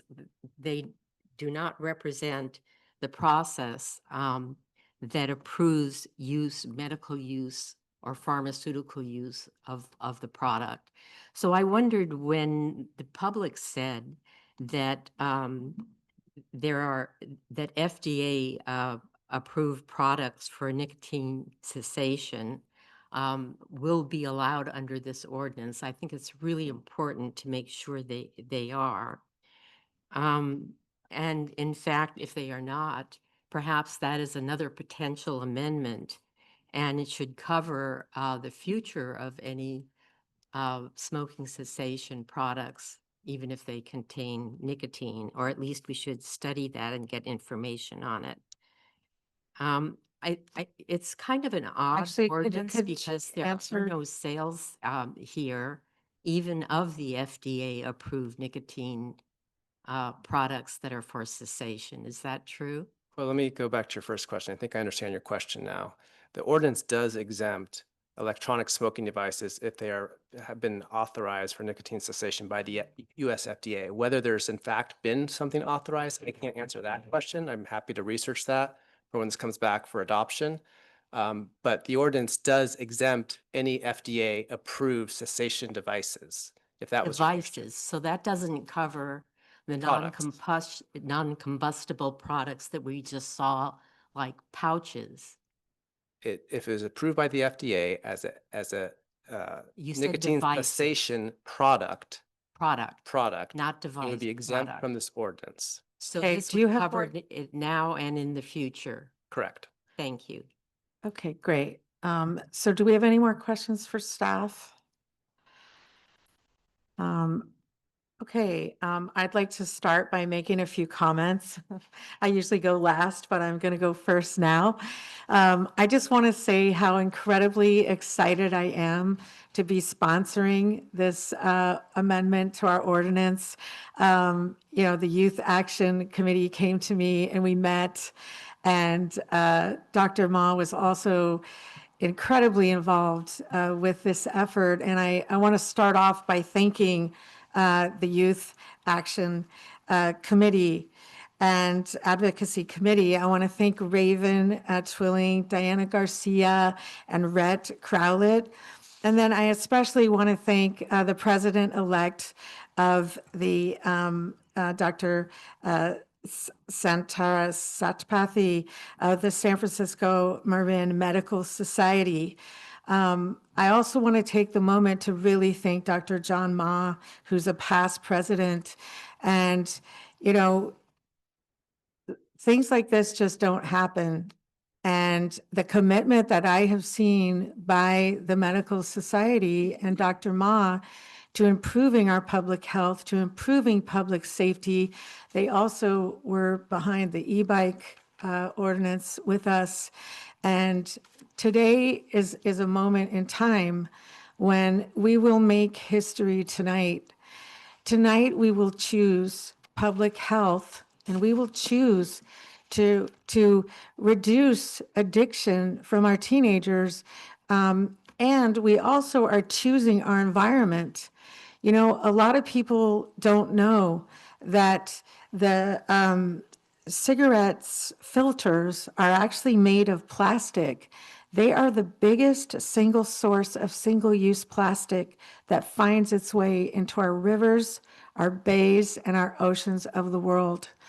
And so tonight, we're not just only helping public health, but we're actually working within our climate goals to improve our climate as well and our environment. And today we have an opportunity to save lives and our environment. And by actually banning tobacco sales here in Tiburon, we're preventing youth from getting addicted, and we're protecting public health. You know, I have 2 children. My daughter did not want to go into the bathroom at the high school. And I said, why? Why wouldn't you use the bathroom there? And she said, because it is full of kids vaping. It is full of smoke. Every stall is full of people vaping. And, you know, what we can do to reduce the access, to not have it be at our local retailers, and to make sure it is never there, will, for future generations, make sure that we are protecting them and protecting them from getting addicted. And when I see that in Marin County, 11th graders are vaping at 2 times the statewide average, we have a problem. And every community has to do something to step up and take the leadership. And I love the youth. You guys, you are amazing. We're going to find more issues to work on because I just love you guys. And to have youth be the ones that came to us to lead this effort is amazing. And I also want to say that, you know, we'll be the first community in Northern California, and that is absolutely consistent with Tiburon's history. We have been taking leadership on this issue for many years. When you look at smoke-free public spaces, 100% smoke-free multi-unit housing buildings, no tobacco sales in pharmacies, no flavored tobacco products, which is critical because the tobacco industry is marketing to our youth. And adding e-cigarettes to the definition of smoking, and now this.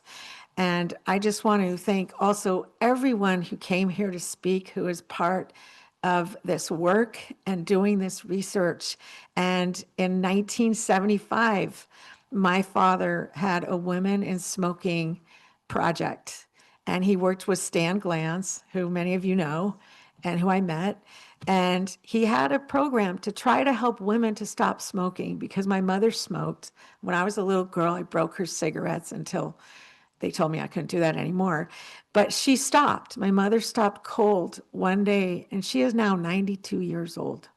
So this is also a very personal thing for me, and I just want to thank everyone. And I am going to make the motion, call for a second, and then ask my colleagues also to make comments. So I move to introduce the ordinance as amended by deleting 28(4)(b)(5) by title only and waive further readings of an ordinance of the Tiburon Town Council of the Town of Tiburon amending Chapter 28, Smoking and Tobacco Regulations of the Tiburon Municipal Code to prohibit the sale of all tobacco products and electronic smoking devices, and to schedule for adoption at the next regular meeting of the Town Council. So I would like a second. Second.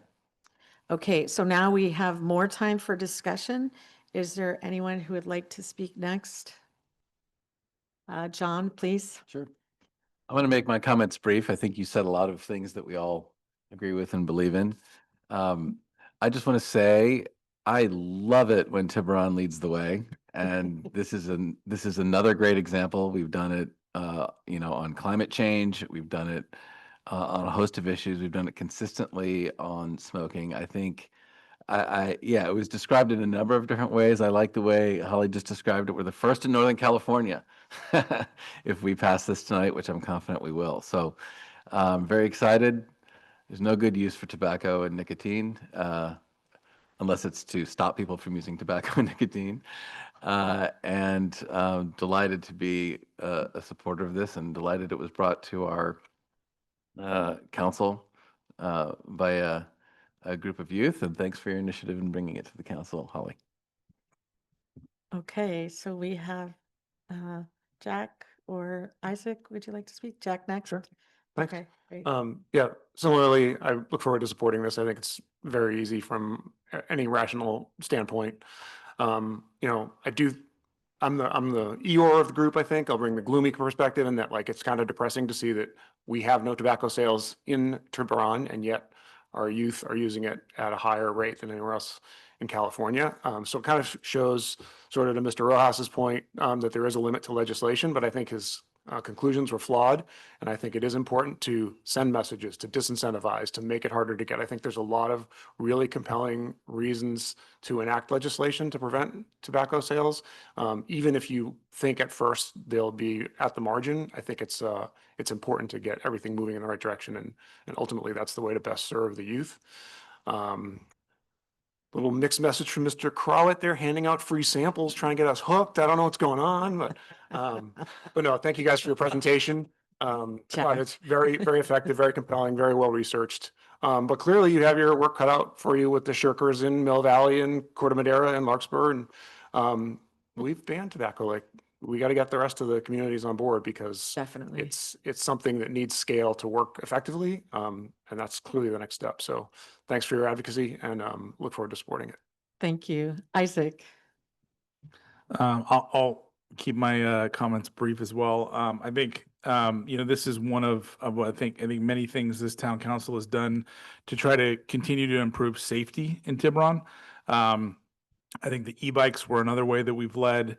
I think there have also been other initiatives around racism and other things like that this council has done, which I commend as well. So with that said, I think I'd love to move forward with this. I think one of the comments we heard online was that we also hope that the parks and other things that we do in town kind of draw the kids, teens, whoever, away from less productive uses of their time, and hopefully they can have a good time enjoying what are new parks amenities in the very near future. Yeah, fortunately, it's very difficult to play sand volleyball and smoke or vape. Okay. I would like to make a final comment. My other comments are mostly a question.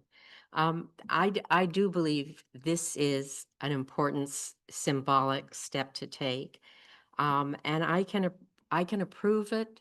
I can vote for it with the understanding that the ordinance does not prohibit local sale of smoking cessation products containing nicotine that are approved by the FDA or will be approved in the future. And by approve, I mean approved for medicinal use rather than simply for marketing, which is a different process.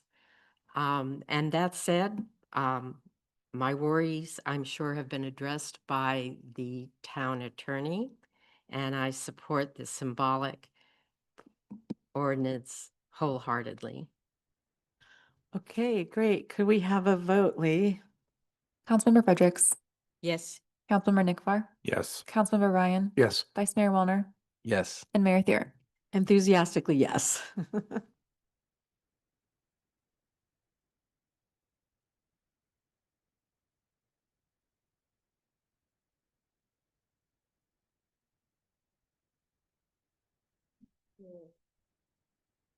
just make one point of clarification for you.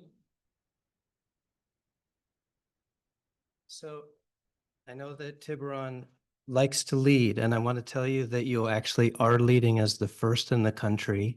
And any jurisdiction that has passed this type of ordinance that does not include any exemptions or any considerations for hardship, which were included in the Beverly Hills ordinance and in the Manhattan Beach ordinance. So you can be proud of the fact that you've pushed the envelope even further, and you are truly the first to accomplish this complete ban without any exemptions.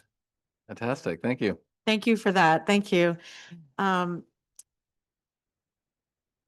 So, okay. So I'm going to take a 2-minute break. Yeah.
Okay, we're gonna get started, everybody. So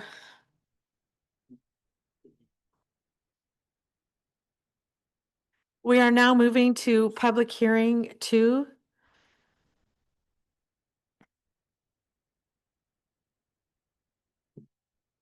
And I'll explain the process first. Town staff will make a brief, approximately 10-minute presentation and then respond to town council questions. The appellant or appellant's representative may make a presentation of no more than 10 minutes, and that can be divided up between speakers. Public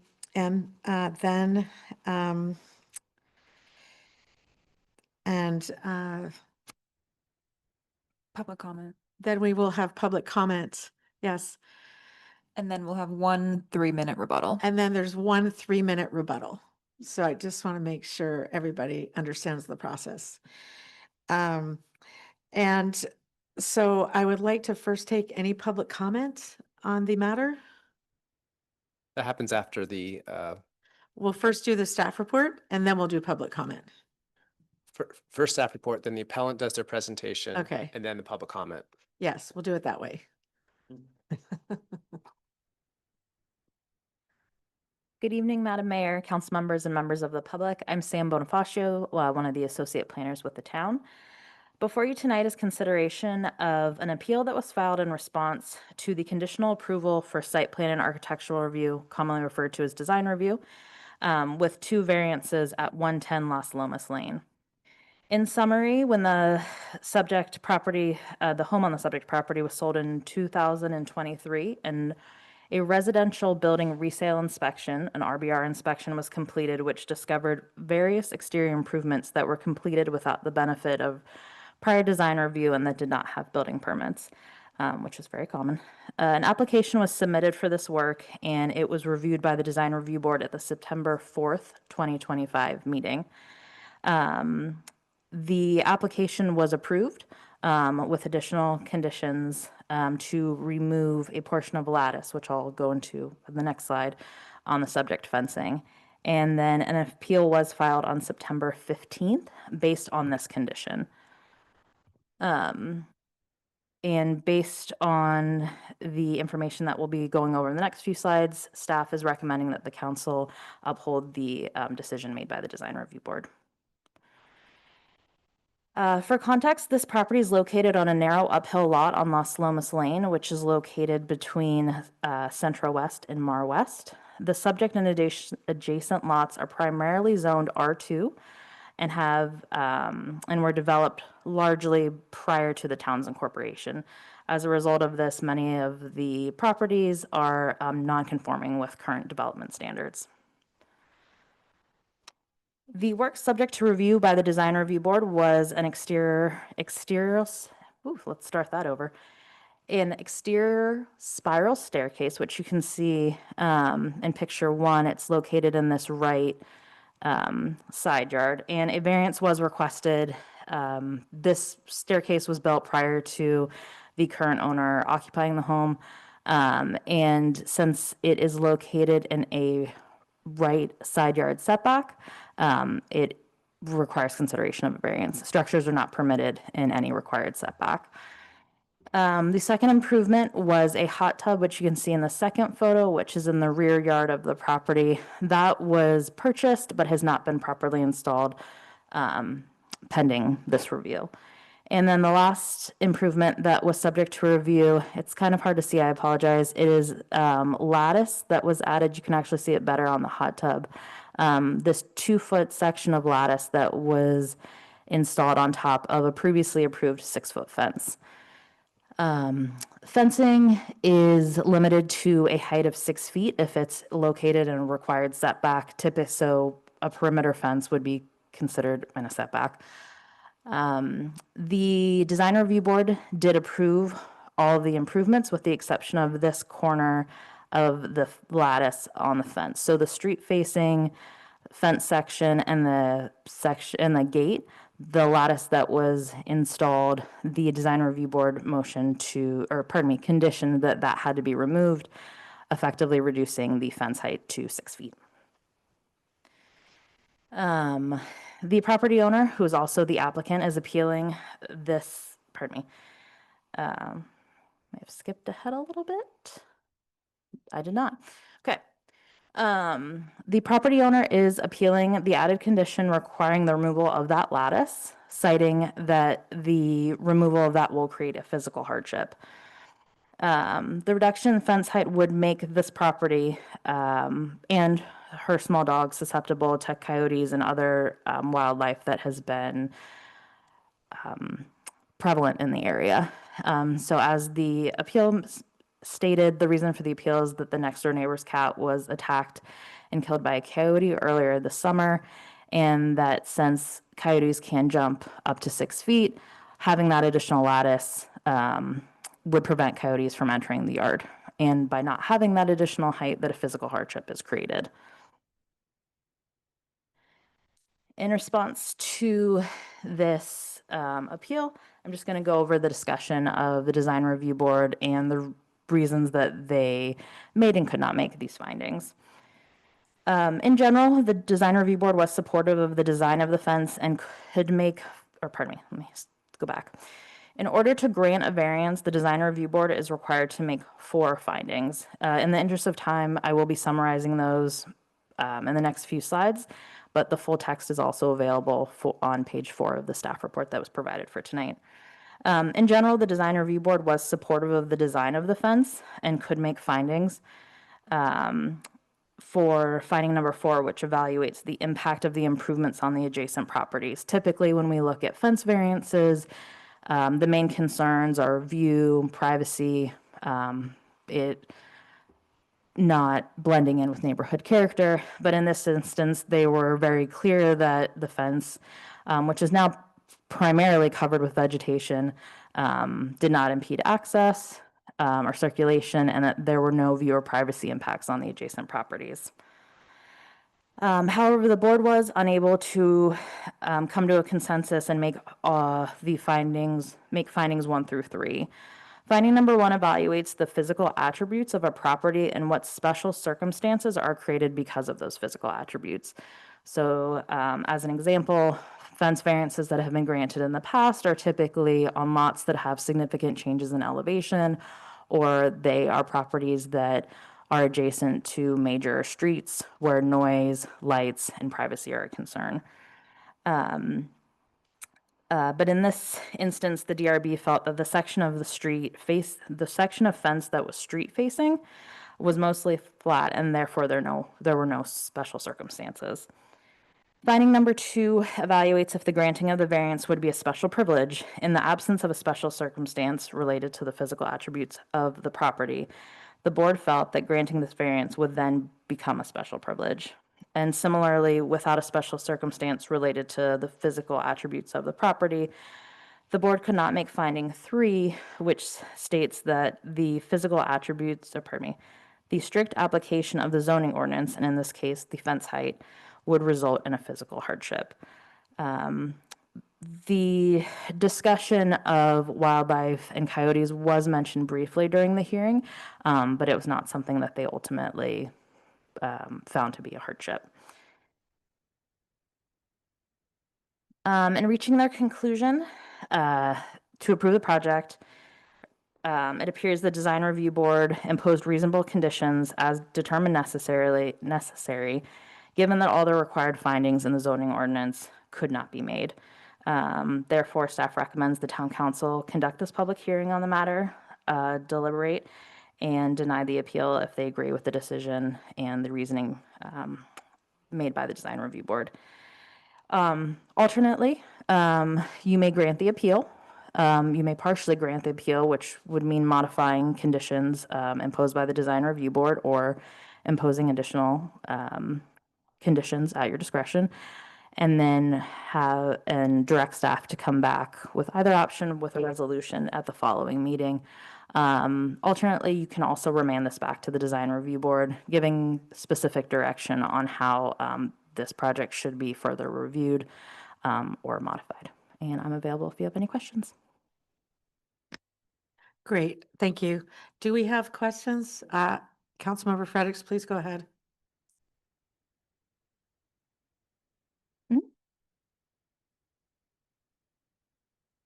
focus on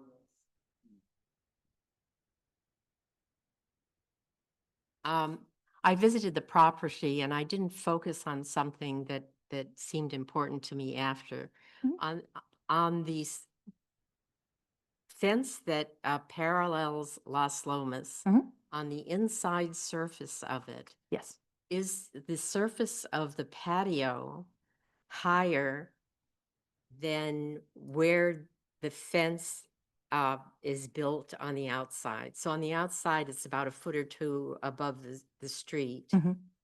On the inside, it actually looks shorter than it does from the streets. So it felt to me on reflection, even though I didn't look at it, that the fence top with the trellis from the surface of the patio was shorter than 8 feet. It does vary slightly, but the maximum height is 8 feet. I would say it varies slightly, and the property owner may be better able to speak with that. I wish I had a better picture to answer your question, but you can kind of see here that there is a flat portion in that backyard, but right behind this is that second story deck. So there is there are multiple levels on the home. So even though the portion of the property and the flat patio is level, there are other portions of the home, including decks and this portion of the home, that are higher. I was mostly interested in the elevation from the surface of the patio. And it sounds like you're not quite sure either. The portion directly behind here? If you're standing. Yeah, it follows the grade, so it's flat, but If you're it does go up. patio, Mhm. you're standing on the patio, the fence rises from the surface of the patio up. Mhm. If you're standing on the street, does the fence rise from below the top of the surface of the patio? Because it seemed to me the property sloped down to the street. It does slightly, but I don't know by what amount, so I may defer that to the applicant who may be able to better Okay. answer that. I apologize. I apologize. I was there. I should have thought about that. I'm thinking the same thing, so it's okay. I had a question. Yeah. Thank you so much for that great report, Samantha, and for your work always. I had a question. The red part is the whole red part where the proposal is to remove the top of the fence, or is it just the area where the gate is? Correct. So this area delineates okay, I guess I should step back. So the existing lattice is all along this portion. So the the gate, the front street facing, and then this rear that kind of curves back. The blue area is the lattice that the board said could remain, and then the red portion is what was conditioned to be removed. So this okay. section that you can see here is what would be removed. So the board made the findings to leave the lattice on part of it, but Mhm. then didn't make the findings to leave the lattice on the other part? Correct, because correct. So the this- street facing, they could not make the findings, but the rear portion they could because there's neighbors adjacent to it. So since there is a slope, they felt at the base of the rear yard, they felt that having that additional lattice was appropriate. Okay, and were there any complaints about the lattice from neighbors or anybody? No, there were letters of support that were submitted as part of the initial application from all the adjacent neighbors. We did not receive any complaints. The lattice has been installed for a few years at this point, and we have not received any inquiries or complaints. So how did this get to the design review board? When the house sold, there was a residential resale inspection that flagged that the work had been done without a permit. And since the lattice made the fence taller than the allowable 6 feet, it required a variance, which is why it went to the design review board. Okay, so basically after a couple of years, how many years after? I'm not sure when the lattice was installed, just because it wasn't permitted, but when we were made aware of it, it was in 2023. Okay, perfect. Thank you. Are there any more questions from the council? Councilmember Nick Farr? Yes or no? You can ask later. We could hear from. My first question was going to be, when do we know about when it was installed? But it sounds like we don't. In looking at Google Maps from July of 2022, it's not there. Mhm. And then looking at 2025, it is there. Well, So I don't know, like, Okay. that's why I was going to ask, do we know about when it was installed? And it sounds like there are no complaints about it, Mhm. and it was just sort of flagged through a process. Correct. So when homes are sold in Tiburon, there's a inspection that's done to look for any life and safety issues, for any unpermitted work. And so when the home sold in 2023, that's when this was discovered. So I would say, just based on the Google Street View and the materials, I would say it was between 2022 and 2023. I would assume. Okay, thank you. Mhm. Any more questions for staff? Okay, we will now hear from the appellant, and you will have 10 minutes. You can divide the time up however you'd like. Thank you.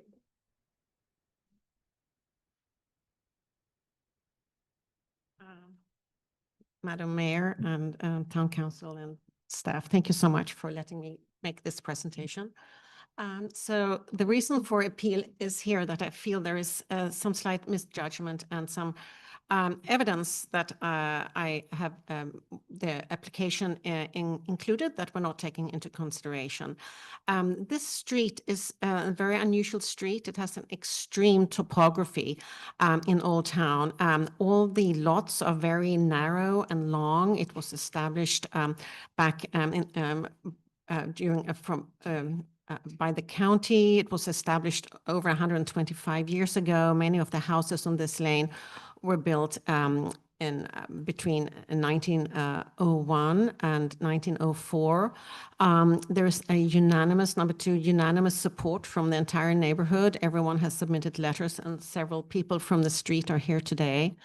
The lattice we're talking about is completely camouflaged. Nobody can really see it except a little bit over the gate, but that's growing. And the fact that this trellis doesn't obstruct anybody's view, it just melts into the neighborhood, and it does not grant a special privilege. I'll show you here. It mentioned the coyote attack. We've had 2 pets now in Las Lomas killed. The last one was killed last Friday, and by the coyotes that live around here. There we go. So it's the 2-foot trellis on top of an existing 6-foot fence, and it's located behind a tall podocarpus and oleander hedge along Las Lomas Lane. And there's also the second part is the 2-foot trellis above the gate area at 90 degrees angle. I have the pictures here. How do I do this? So it doesn't want to. So anyway, here's the lovely bush. You won't be able, you can see the top of it. That's my house. You can't see the top of the trellis, or it's actually taller than the trellis, but this is the hedge there. I'm sorry, I can't keep it in focus there. Here we go. Oh, thank you. Here is the gate. I need it down a little bit, please. Thank you. Here's the gate. And as you can see, I've planted vines and bougainvillea to grow over. In the end, you would only see the gate opening. I believe you would not be able to see that there is a 2-foot trellis on top. So again, neighborhood support, I have submitted the letters here again for you to view. So the extreme topography, this is interesting here. If I could get some help on putting this in the center, that would be great. Thank you so much. So anyway, so it's a small, short, steep uphill leaning lane, and it's very steep where I live as well. Actually, people who walk up Las Lomas, they usually walk in a serpentine because it's almost impossible to walk straight up. There are only 6 houses along this lane. Is a cul-de-sac. All lots are very steep and narrow, and several, I already mentioned that, they're very old houses.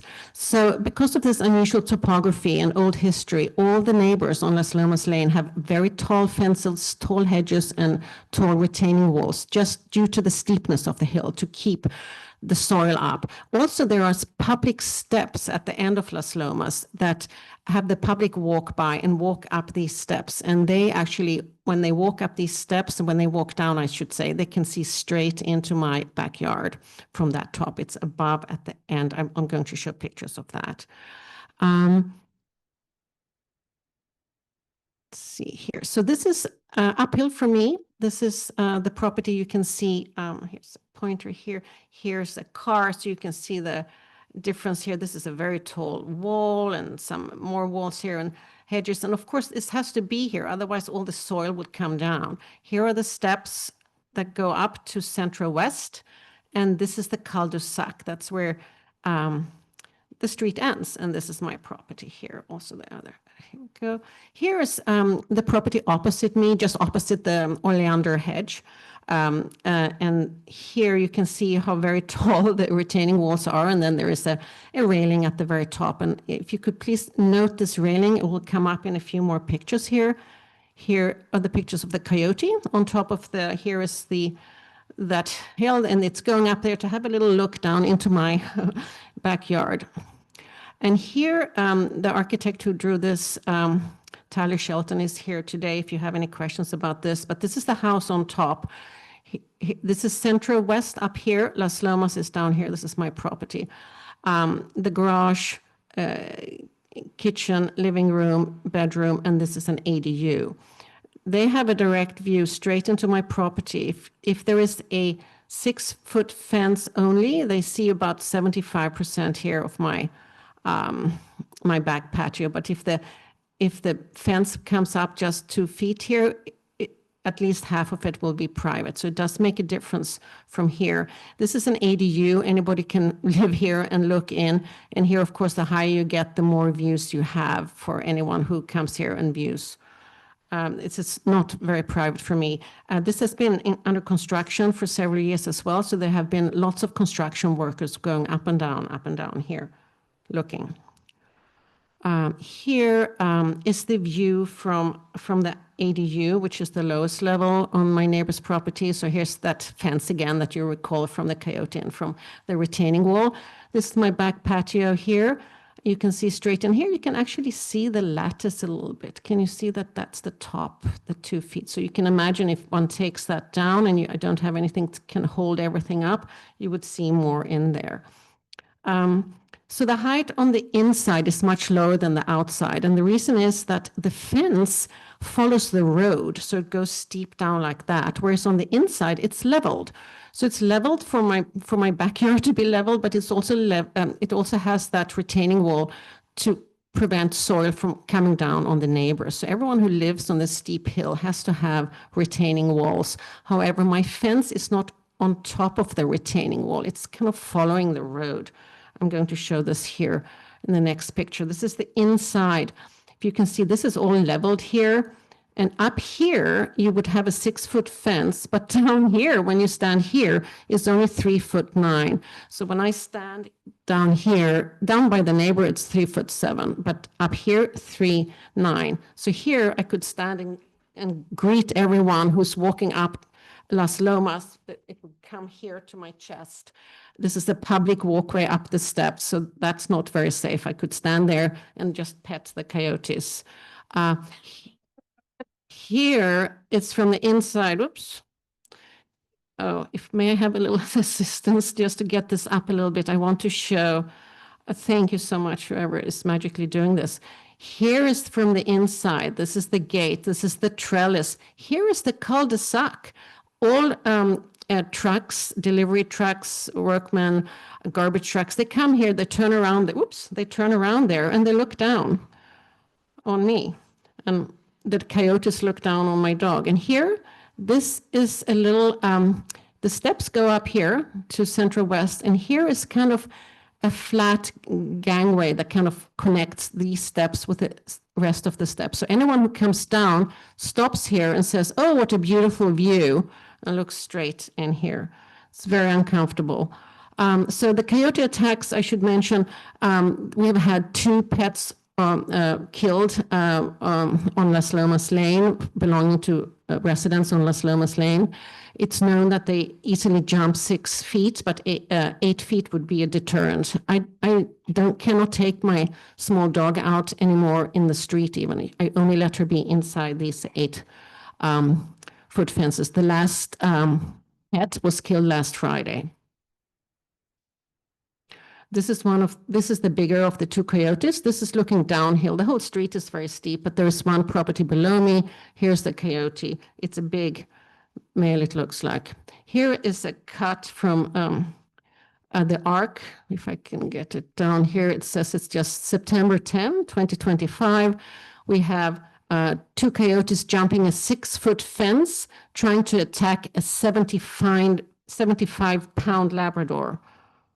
This is my dog. She weighs 15 pounds. Thank you for it. So in summary, Las Lomas Lane has extreme topography. The entire lane is steep. It's not flat outside me. That's a misunderstanding. It goes straight up like that.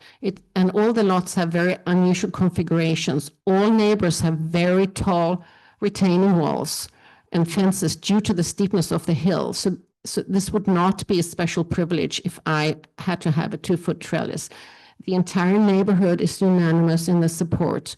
And the trellis is completely camouflaged. And nobody would really, only one who knows that there's a trellis is the coyote who's waiting for its opportunity to get my dog. But also, as I showed, it's not private because of the public steps and the turnaround and the neighbor. So I rest my case here. Thank you so much. Thank you. Thank you so much.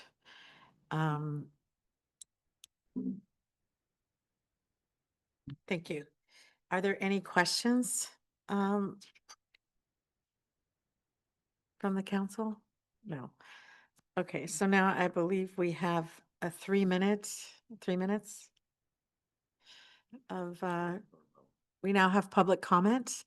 Is there anyone in the public who would like to speak?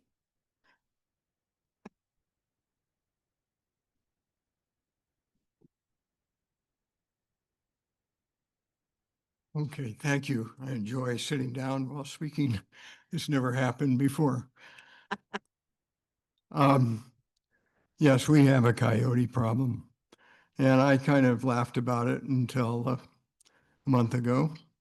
And we used to have 2 cats. We have no cats now. Both killed by the coyotes. And they're really a fearsome animal because one of them jumped our fence, which is a 6-foot fence. And I saw him face to face, like 4 feet away. We met on a trail in our backyard, and he had our cat in his mouth, each hanging out of the side. And he took off and somehow or other got over the fence. So the coyotes are very versatile. They're very bright. They're very cunning. As we read about it, it really is true. And they've kind of focused on our area right now. I've lived here since before the city was incorporated.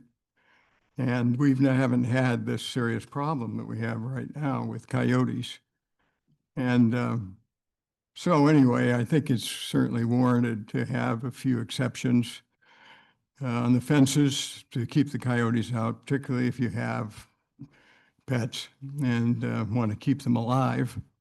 It's a definite problem. It is a threat. It's not funny anymore. I used to laugh at it, but they're around.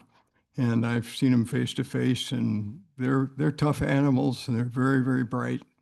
And so I definitely, as the closest neighbor next door, support this variance. Thank you. Thank you, Bill. I'm sorry for your loss. That's horrible. I'm so sorry. Okay, who's next? Good evening. I'm Susan Lukens and live next door to Elizabeth. Actually, I just want to say that both times when we lost our cats, our property is completely fenced, the gates were closed, daytime. One was at 9 in the morning, one was 4 in the afternoon. And this coyote that I think is, I know it's a male, he's big, and he circulates the neighborhood. He comes along Central West, must go down somewhere, and then comes up Las Lomas Lane on a regular basis. And I know he is waiting for Elizabeth's dog. He's, the first one was lost 4 months ago, the second one last Friday. So he's very cunning. And you know, I don't want to poison the coyotes, but I do think we have to be a little bit wise when it comes to this kind of threat.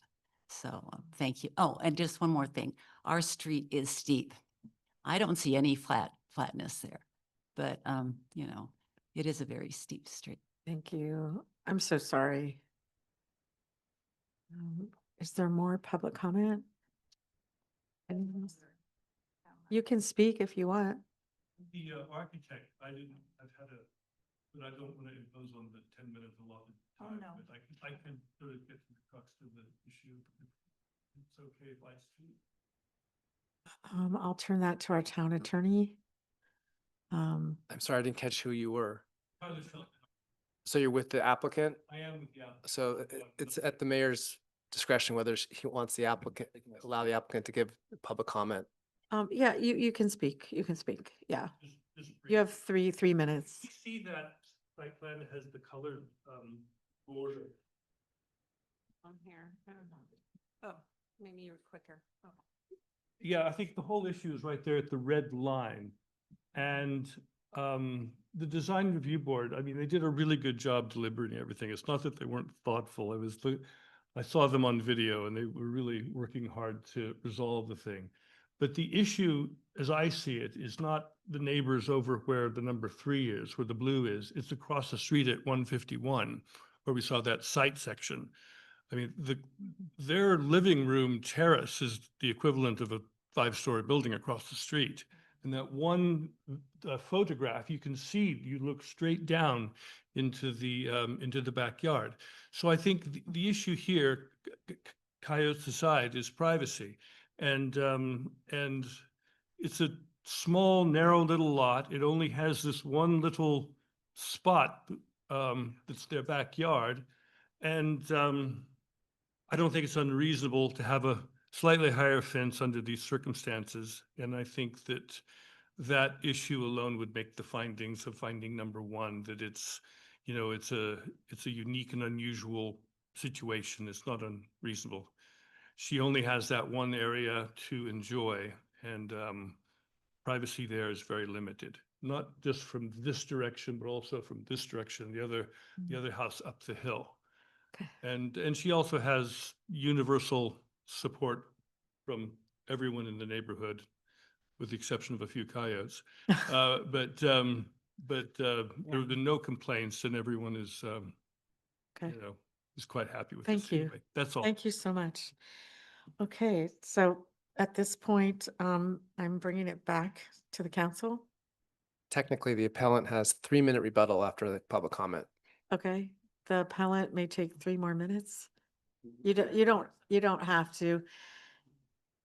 If you want for rebuttal, you don't have to. Normally it's if someone's speaking against you, but Yes, you could. I think I tried to condense it so everyone can. Okay, great, great. So I will take it back to the council now. And Alice, why don't you go first? Did you want to say something or you want me to? No, I just thought you were asking Oh, if anyone okay, wants to start. okay. Yeah, I can start or you can I start. I just have a question. Sure. In reading through the minutes and the draft resolution from the DRB, why was it rejected? So I think Is it I can. possible to get a summary from staff on why it was rejected in the first place? Sure. So, the board was supportive of the fence and portions of it having that additional lattice. There was some disagreement, and ultimately what they could stated that they couldn't make the finding for is they didn't think that there was anything unique about the property to make that first finding of there's not a special circumstance. So to paraphrase, I don't want to speak for them, but my understanding is that they felt the section of the property adjacent to that street facing section was flat. And that because of that, that wasn't sufficient enough. That wasn't a sufficient reason for there to be a variance. So it was more of a concentration on that portion of the property where the fence was located, not necessarily the street adjacent to it, which is more steep. Okay, great. So did you want to say something else? So I would like to start off by thanking staff for that great presentation. I do see it a little bit differently. I do think this is a unique property. I'm not sure what the actual height is at that point. And so I would like to move to grant the appeal, deny the application, and direct staff to return with an appropriate resolution for consideration of adoption at the next meeting. Do I have a second? Is this to grant the appeal? It's to grant the appeal. What was the second? Deny the application? That's what. Could I ask for, so I apologize, may I ask for clarification on that? So the two options would be to grant the appeal, which would deny the application entirely. There is also an option to partially grant the appeal with modifications to the Right. Findings? the conditions that were Right. imposed by the design review board. Okay, so then it would be partially granting the appeal and making the revision of allowing the 2-foot extra lattice in the red area as on the slide. And directing staff to return with an appropriate resolution for consideration for adoption at the next meeting. Wait, and does that include the trellis that's on top of the gate? Yes, it includes the trellis on top of the gate. Do I have a second? Second. Okay, the motion's been seconded, so now discussion. Is it discussion? Will that take care of what the applicant is asking for? Yes, it takes care of what the applicant's asking for, exactly. And I do support this, but I just wanted to make a couple of comments. I watched the whole DRB hearing, and I was thinking about the intent of the ordinance, which balances the needs of neighbors, make sure views are not obstructed, and not create a tunnel effect. Down the street with very high fences. And the irony in this particular case is right next to the house that has a 2-foot, 3-foot non-conforming trellis is a whole wall of a house right along the street. And so in a sense, applying that to this particular property doesn't make sense to worry about whether it's going to create a corridor. This is for the part of the fence that is horizontal to the road. The other thing that doesn't make a sense is allowing the greenery of the same height there, but the same height as the non-conforming fence, while making the fence conforming just does not make a lot of sense to me. And the reason I want to read this into the record is because I think the DRB thought about this very carefully, but sometimes you have to look at how an ordinance applies. I know that exceptions are rare or should be. You don't want to create an exception that applies so widely that it undermines the purpose of the ordinance. But I think I am hoping that the comments I made will prevent a broad application of a general exception. And I do support Holly's motion. Okay, could we have a vote or is there any further discussion? Yeah. I'm just, as I keep rereading this staff report, the recommended action by staff is to deny the appeal. Yeah. Correct.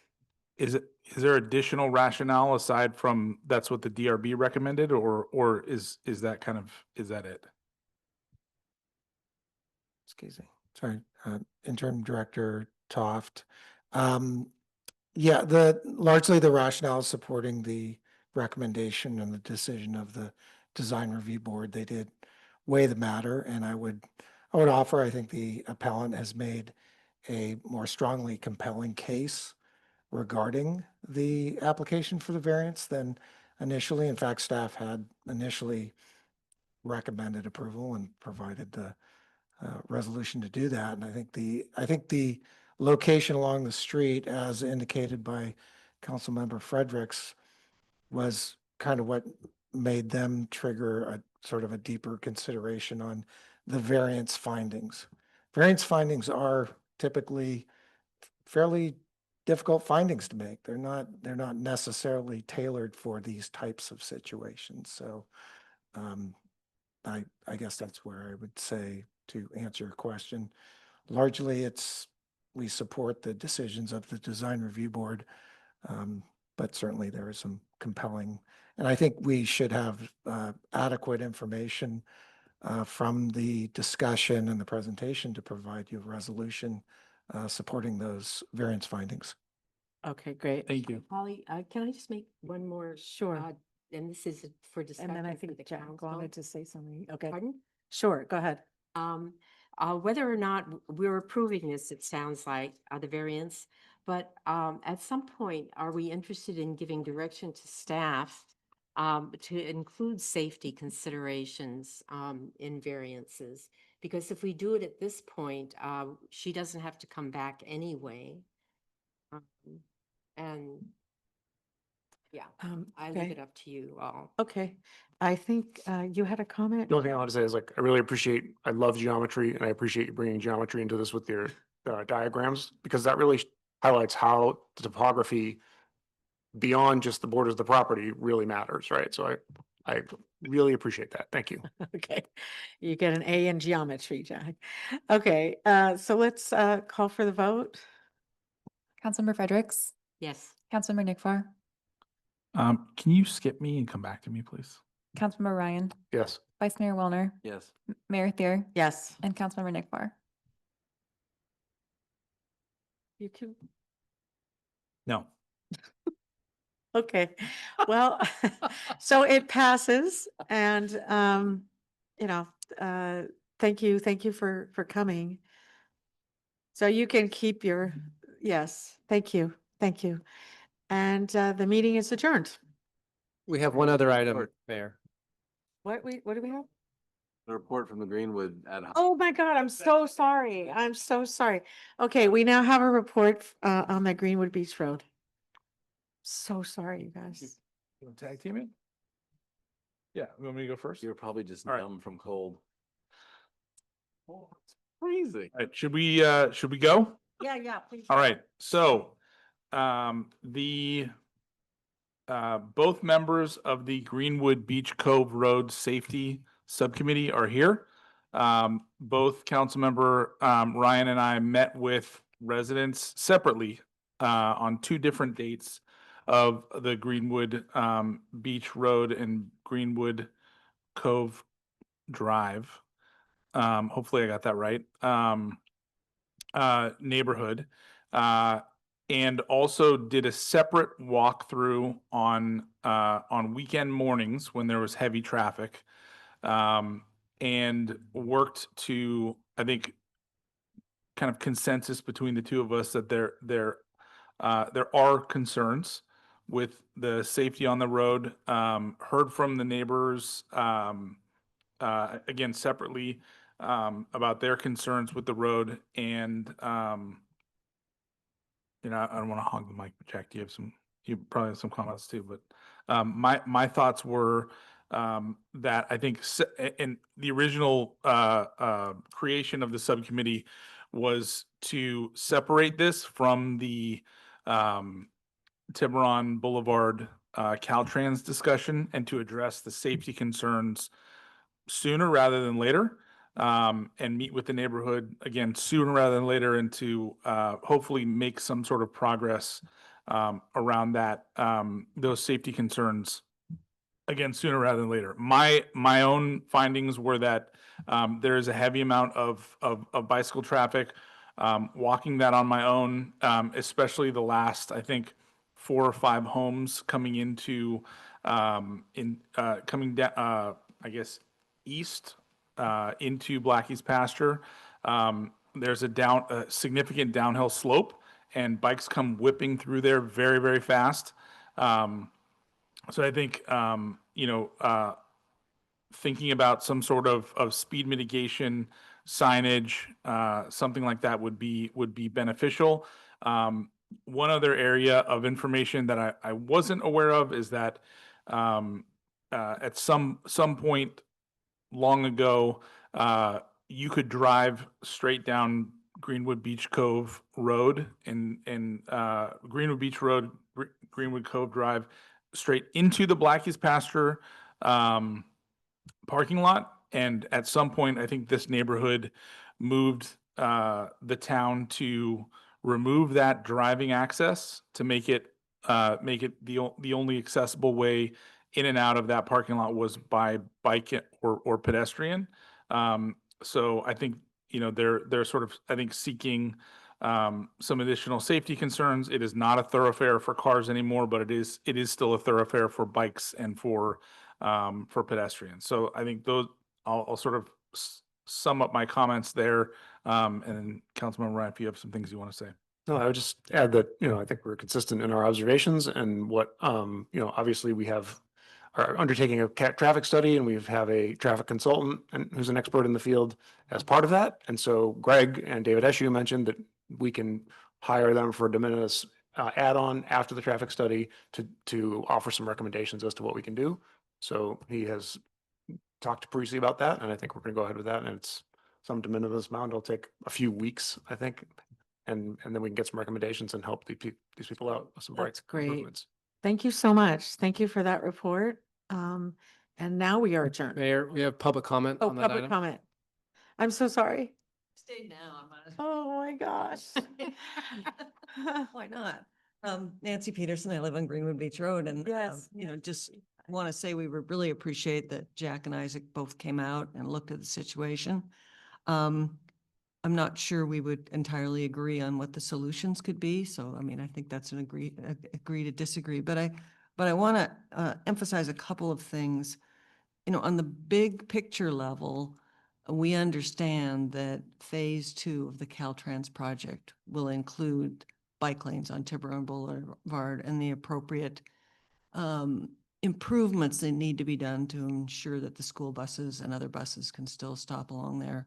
So I really want to circle us back to that and make sure that we're on the same page about that because I think it's really important. I think a lot of us are skeptical about when phase 2 can really happen. But I would really encourage you as a town council and the staff as well to continue to work on that with Caltrans. We have a letter that they sent to the town of Tiburon and to some of us on Greenwood Beach Road, indicating that. We've talked with, 2 of the supervisors in the county that have indicated support for that. So I really want to emphasize that again. In terms of sort of interim and even future solutions, because it's very likely that even with improved bike paths on Tiburon Boulevard, there will be multiple uses on Greenwood Beach Road, pedestrians, parking for, parking for that big event that occurred over the weekend down on Blackie's pasture.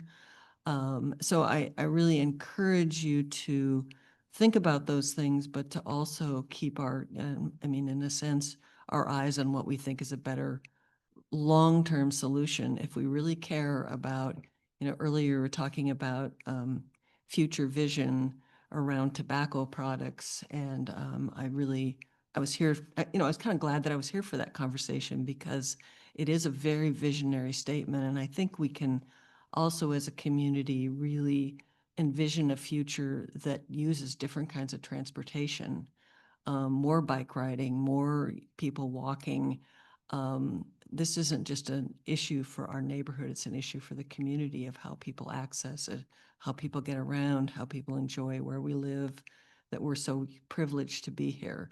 So I just wanted to circle back and say, we want to continue to work with you on, whatever improvements we can make. We appreciate people coming out and looking at our street, all kinds of circumstances. And it is really it's the public's street, Greenwood Cove Road and Greenwood Beach Road. And it's, I think an important place. A lot of people enjoy it. So we want them to enjoy it safely and into the future. So that's my comment. Now Thank you, can thank you. No. I'll give you thank permission. so much. Thank you so much. We And just a appreciate short your council comments. report after this. Sure. One sentence. I just want to point out that this month is the anniversary of the acquisition of the Martha property. Yeah. And this council was instrumental in that. Okay, thank you. Now we're adjourned.